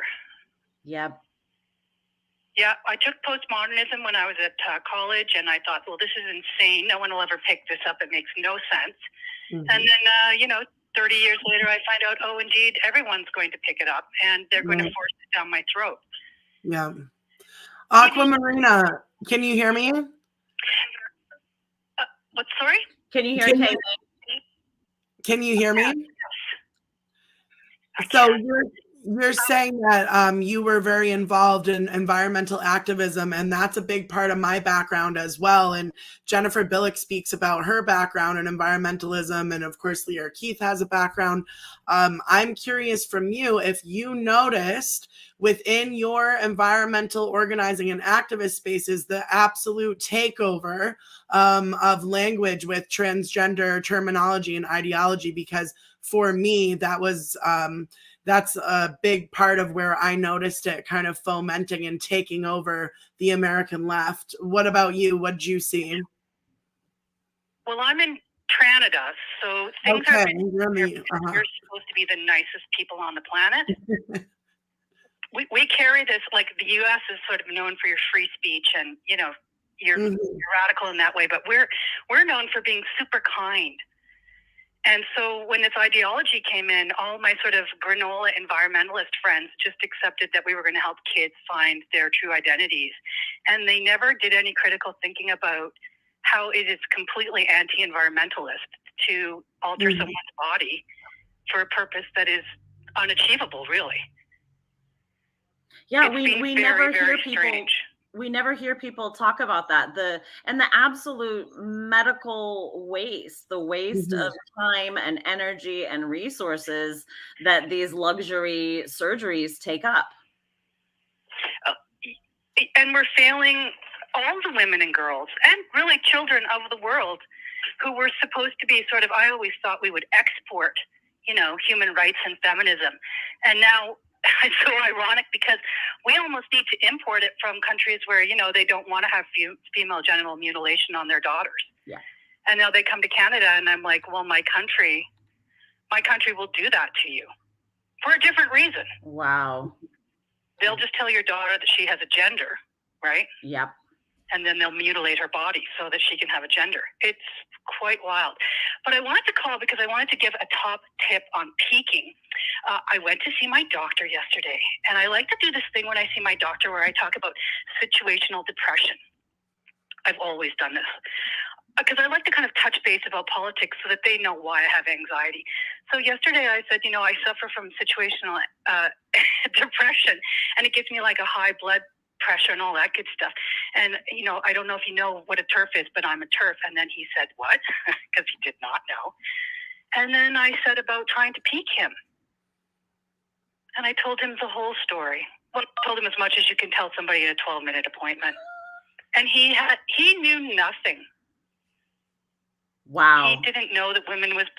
So the Alberta Health Services just sent out a letter that said, who needs a pap smear? And the answer was, women and people with a cervix. So I told him about that letter. And he said, what does that mean? And I said, it means that they're redefining women out of our sex class and into an identity. Wow. Aquamarina, it was tremendous. Aquamarina, do you have a Twitter or YouTube or Instagram that people should follow you on? Well, I keep myself locked down on the Twitter because I like to say that men aren't women. Yeah. That's right. Do you know what I mean? I do know what you mean. I don't want to lose my count. But if somebody wants to look me up, I'm at Pine Top 10, and I vet everybody super carefully. Okay. I love it. Well, so you can look me up. I love it so much. Thank you so much for calling in, and we'll see you in a few short days. Yeah, I'm so excited. Keep up the good work, and everybody roll on. Yeah, absolutely. Thank you for calling. Yeah. Ciao. Oh, that's so cool. It's really so special to hear from regular women who I see in the chat all the time, because we have these chat interactions, and to hear people's voice is so special and so cool. I love it. Kay Yang has put up the tour dates. So those are the coming dates that will be there. I did also want to share, I agree. I love what Aquafina said about not calling men women. I do the same myself. And I actually think it is the tactic that keeps me safe. Because I actually never use any gender jargon. So I never use the words gender if I can help it, or the words trans if I can help it. I simply say all men are equally physically men, or I say women reject men in our spaces on the basis of their sex, not on the basis of their quote identities, or women say no to men in our spaces regardless of the identity claims that those men make. But I think if you avoid the terms, I actually think it keeps you a lot safer. So I really recommend that to everyone. All right. Well, let's maybe take one more call and then we'll wrap it up. It's been a long afternoon for everyone. I don't want to keep you all here too long. We're going to be doing more of these. We're going to have a few this week. We're going to have a couple this week, I hope, if everything goes well. And then we'll see you in Austin. Okay, we're going to get this one. Yeah. Hello, welcome. You are on the line live with Kay Yang and Amy. You can say your name if you want to. Hi, it's Yvette. Yeah, 555. Hey, hey, what's up? How you doing? This is awesome. I love this. Shout out for Miami, represent. Hey. I love it. Are you gonna be at the event in Miami? Yes, we're going out to Gallagher. You know it. Yeah, good. I love it. Welcome. Well, sorry, I'm just laughing a lot. Do you have any wisdom or insights or observations to share with us? Well, just do the true talk. There's no reason. That's brainwashing. Let's go back to how it used to be. Don't bother with true talk. All insanity. It is absolute insanity. And I think it's a great reason why we come together in community, because we keep each other sane. Telling each other the truth stops the freaking cognitive dissonance programming that they are trying to inject in our minds. It's so simple when you just go back how it used to be. Don't talk the trans language at all. Yeah. Men are men, women are women. You know what's up. It's easy. It's so easy. Yeah, exactly. And we know that language control is thought control, and they're controlling and altering the behavior and the minds of the masses through the manipulation of language. Yeah, it's so Orwellian. You just can't accept any of it. They control your reality then. Exactly. So are you one of the organizers for Miami too, or are you just going? No, I'm definitely one of the organizers. Yeah. Oh, nice. That's awesome. Did we I'm sorry? what did we already speak on your Instagram? Yeah. Okay. I just was making sure. No, not on Instagram, on Twitter. Oh, on Twitter. Okay, on Twitter. Okay, on Twitter. Okay, I spoke to another woman on Instagram who's organizing in Miami, so I'm trying to keep everyone. Yeah. Yeah. That's my guess. Okay, cool. We're about rowdy bunch. Yeah. But thank you. It's great being on. Well, thank you so much, and we'll see you in a few days at the next event. Yeah, make sure you call again too. Yeah, and we'll be in touch. We'll definitely keep being in touch before Miami, because we want to. I'm gonna try and get this. All right. I'll talk to you later. Bye. Call from Maria. Hey, welcome. You are live with Amy and Kay Yang. If you want to say your name, you can. Okay, thank you. Hey, am I live? Yeah, you're live, and I can hear all of us in your background. All right, I just turned it off. So yeah. This Maria Danskia. I've been in your comments and hey Maria. On Twitter. Yay, welcome. Thank you so much. It's so great to hear everything. I feel a really amazing energy just in the universe. I don't know how to say it. It's I'm so happy to have Kelly in the country. I think she's just brought a lot of power with her, or energized the power that's already here. I am in Bellingham. I'm coming out as in Bellingham. Yay! And I'm in Bellingham, and I know there are others like me here, but they, like for example, I have kind of a cool story from last winter when I took out Kellie-Jay's pink woman umbrella when we were having our massive rainstorm and floods here, and pranced around town as much as I could. I was standing outside the corner store where I actually have recently been banned apparently for being transphobic. I can tell that story too. But I was standing out there with Kellie-Jay's pink umbrella, and this guy comes over. He's like, "I love your umbrella." And I said, "Really?" He said, "Yeah, that's amazing." He said, my partner she's coming here. I'm just waiting to pick her up. She's been in this midwife class, and every night she comes home like in tears, and just angry and just yelling because they will not allow people to use the word woman or mother, and it's just getting insane. And then this woman comes down and she sees my umbrella and she's just like, "This is so amazing." So I know there are other TERFs or gender criticals out here in Bellingham, and I urge everyone, if anyone's listening in this area, Whatcom County, to get in touch with me on Twitter. My handle is Maria, MARJIA _ADAMSKIA, Maria Danskia. So just go at that. I would love to hear from people. So, I recently also, this is JJ's Market in Bellingham. Kind of insane. I walked in and I'm just like trying to tell, I talk about the news to everyone. I'm just old school like that. And I'm talking to this young person. I said, who has like a rainbow, I don't know, button or something on, or mask, I can't remember. And I wasn't even paying attention to the fact that they had pink hair and kind of a deep voice. And I'm just like, whatever, I'm going to talk to everyone the same. And people are diverse. And turns out this person is trans, but I said, can you believe this? This is the Fred Sargent. I know who he is. Elder gay man activist got beat up by trans activists. Right. Yeah. Fred Sargent. Yeah.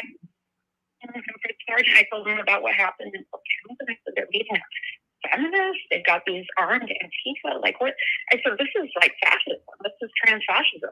I mean, it's happening in the community. Like, I just try to make people aware of it. So a week later, I come in wearing my Save the Tomboys hat. Really, that was the final straw. And I was told by these two just zombie-like people at the register, just, you're banned. You're banned. And I part of the interaction. It's just surreal. I mean, I read the Václav Havel.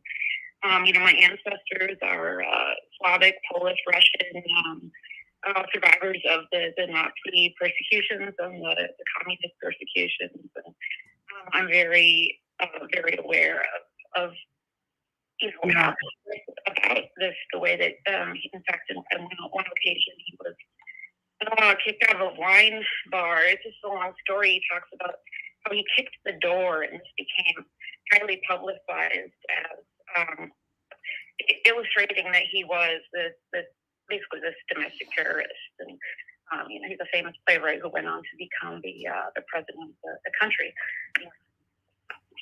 My whole story, I don't know how much time I have. I actually write spoken word poetry. I want to call it rap, but I don't dare, because it wouldn't be. I think real rap people would probably think it's super whack, but man, I know I don't have a lot of time, so I'm not going to force you to listen to my my anti-transhumanist rap right now. Why don't you call in next week and or in a few days, and we'll hear some of it, because I would love to hear it. And or maybe I know we follow each other on Twitter, I believe, so DM me and I'll put it. We'll do a recording and I'll put it on my YouTube. Okay, that sounds super dope. Thank you so much, Amy, and all of you. I just love you so much. And my mom is listening to these now. My brother. Awesome. Hi, Mom. Yeah. She's just emotional and passionate. We're going to try to make it to Seattle, but we don't know if her car's going to make it. But maybe if other TERFs in Bellingham get in touch, we can do something. So God bless you all. Thank you so much. Awesome. I will see you. I'll see you in Seattle. Yeah, I hope so. Okay. Otherwise, yeah. Anyway, thank you guys. Take care. All right. I'll see you. Take care. Well, that was so great. Thank you so much. I think it's amazing to hear descendants of people who have fled communist regimes who choose to speak up and keep that memory alive and remind people how dangerous these types of ideologies are. I myself, my family escaped the communist revolution in China, and were some of the people who were fortunate enough to escape Mao Zedong's genocide there. So thank you to the caller, Aquamarina, for sharing your story with us. These stories are extremely important. We have to keep these histories alive.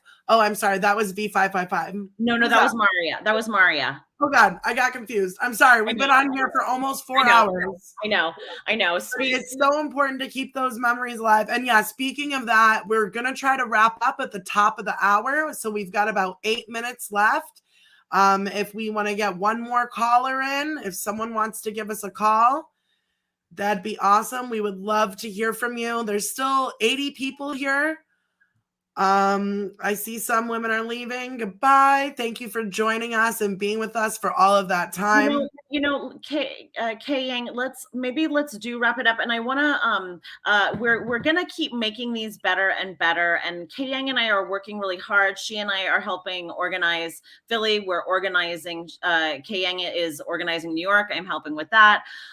So we are going to keep doing this. There are some equipment needs that we have. There are some other needs that we have. We're going to make a better list and a better GoFundMe, but I really appreciate everyone's time today. I appreciate you being here with us. And I really do appreciate all of the donations that we received. It may not seem like much, but Kay Yang makes amazing, beautiful posters. She pays for those posters to print them herself. All of the live streaming, I pay for myself. So these donations are very helpful careful with the things that we pay for, because for the most part, our activism comes out of our own pockets, which I'm sure you all are used to as well. But I want you to know that we really appreciate it. And I want to be clear about exactly where those donations are going, so that you know. Kay, thank you so much for being my host. And I just adore you and respect you and your work so much. Thank you for having me. Yeah. Do you have any words that you want to share before we tune out? I always have words, but you know what? I just want to say I am so grateful that the women that we have that are speaking out on this movement, both in public, out on the streets, and here in these chats, are so well informed. We're not just out here saying, no, we don't like this. We're calling out the mega corporations. We're calling out the medical industrial complex and how they are tied into this. We are calling out transhumanism. We're talking about Martine Rothblatt. We're talking about the Pritzker family. We're talking about how the United States government system is completely wrapped up in perpetuating this trans ideology. We're talking about the United Nations, the World Economic Forum. We have really smart, educated women speaking up about this topic here and in the real world. And we're just going to keep spreading the word and spreading the information, telling everybody real facts, TERF, TERF, telling everybody real facts. We're going to keep doing it online. We're going to do it at the speakers' corners. And we're just going to be so loud that they can't ignore us.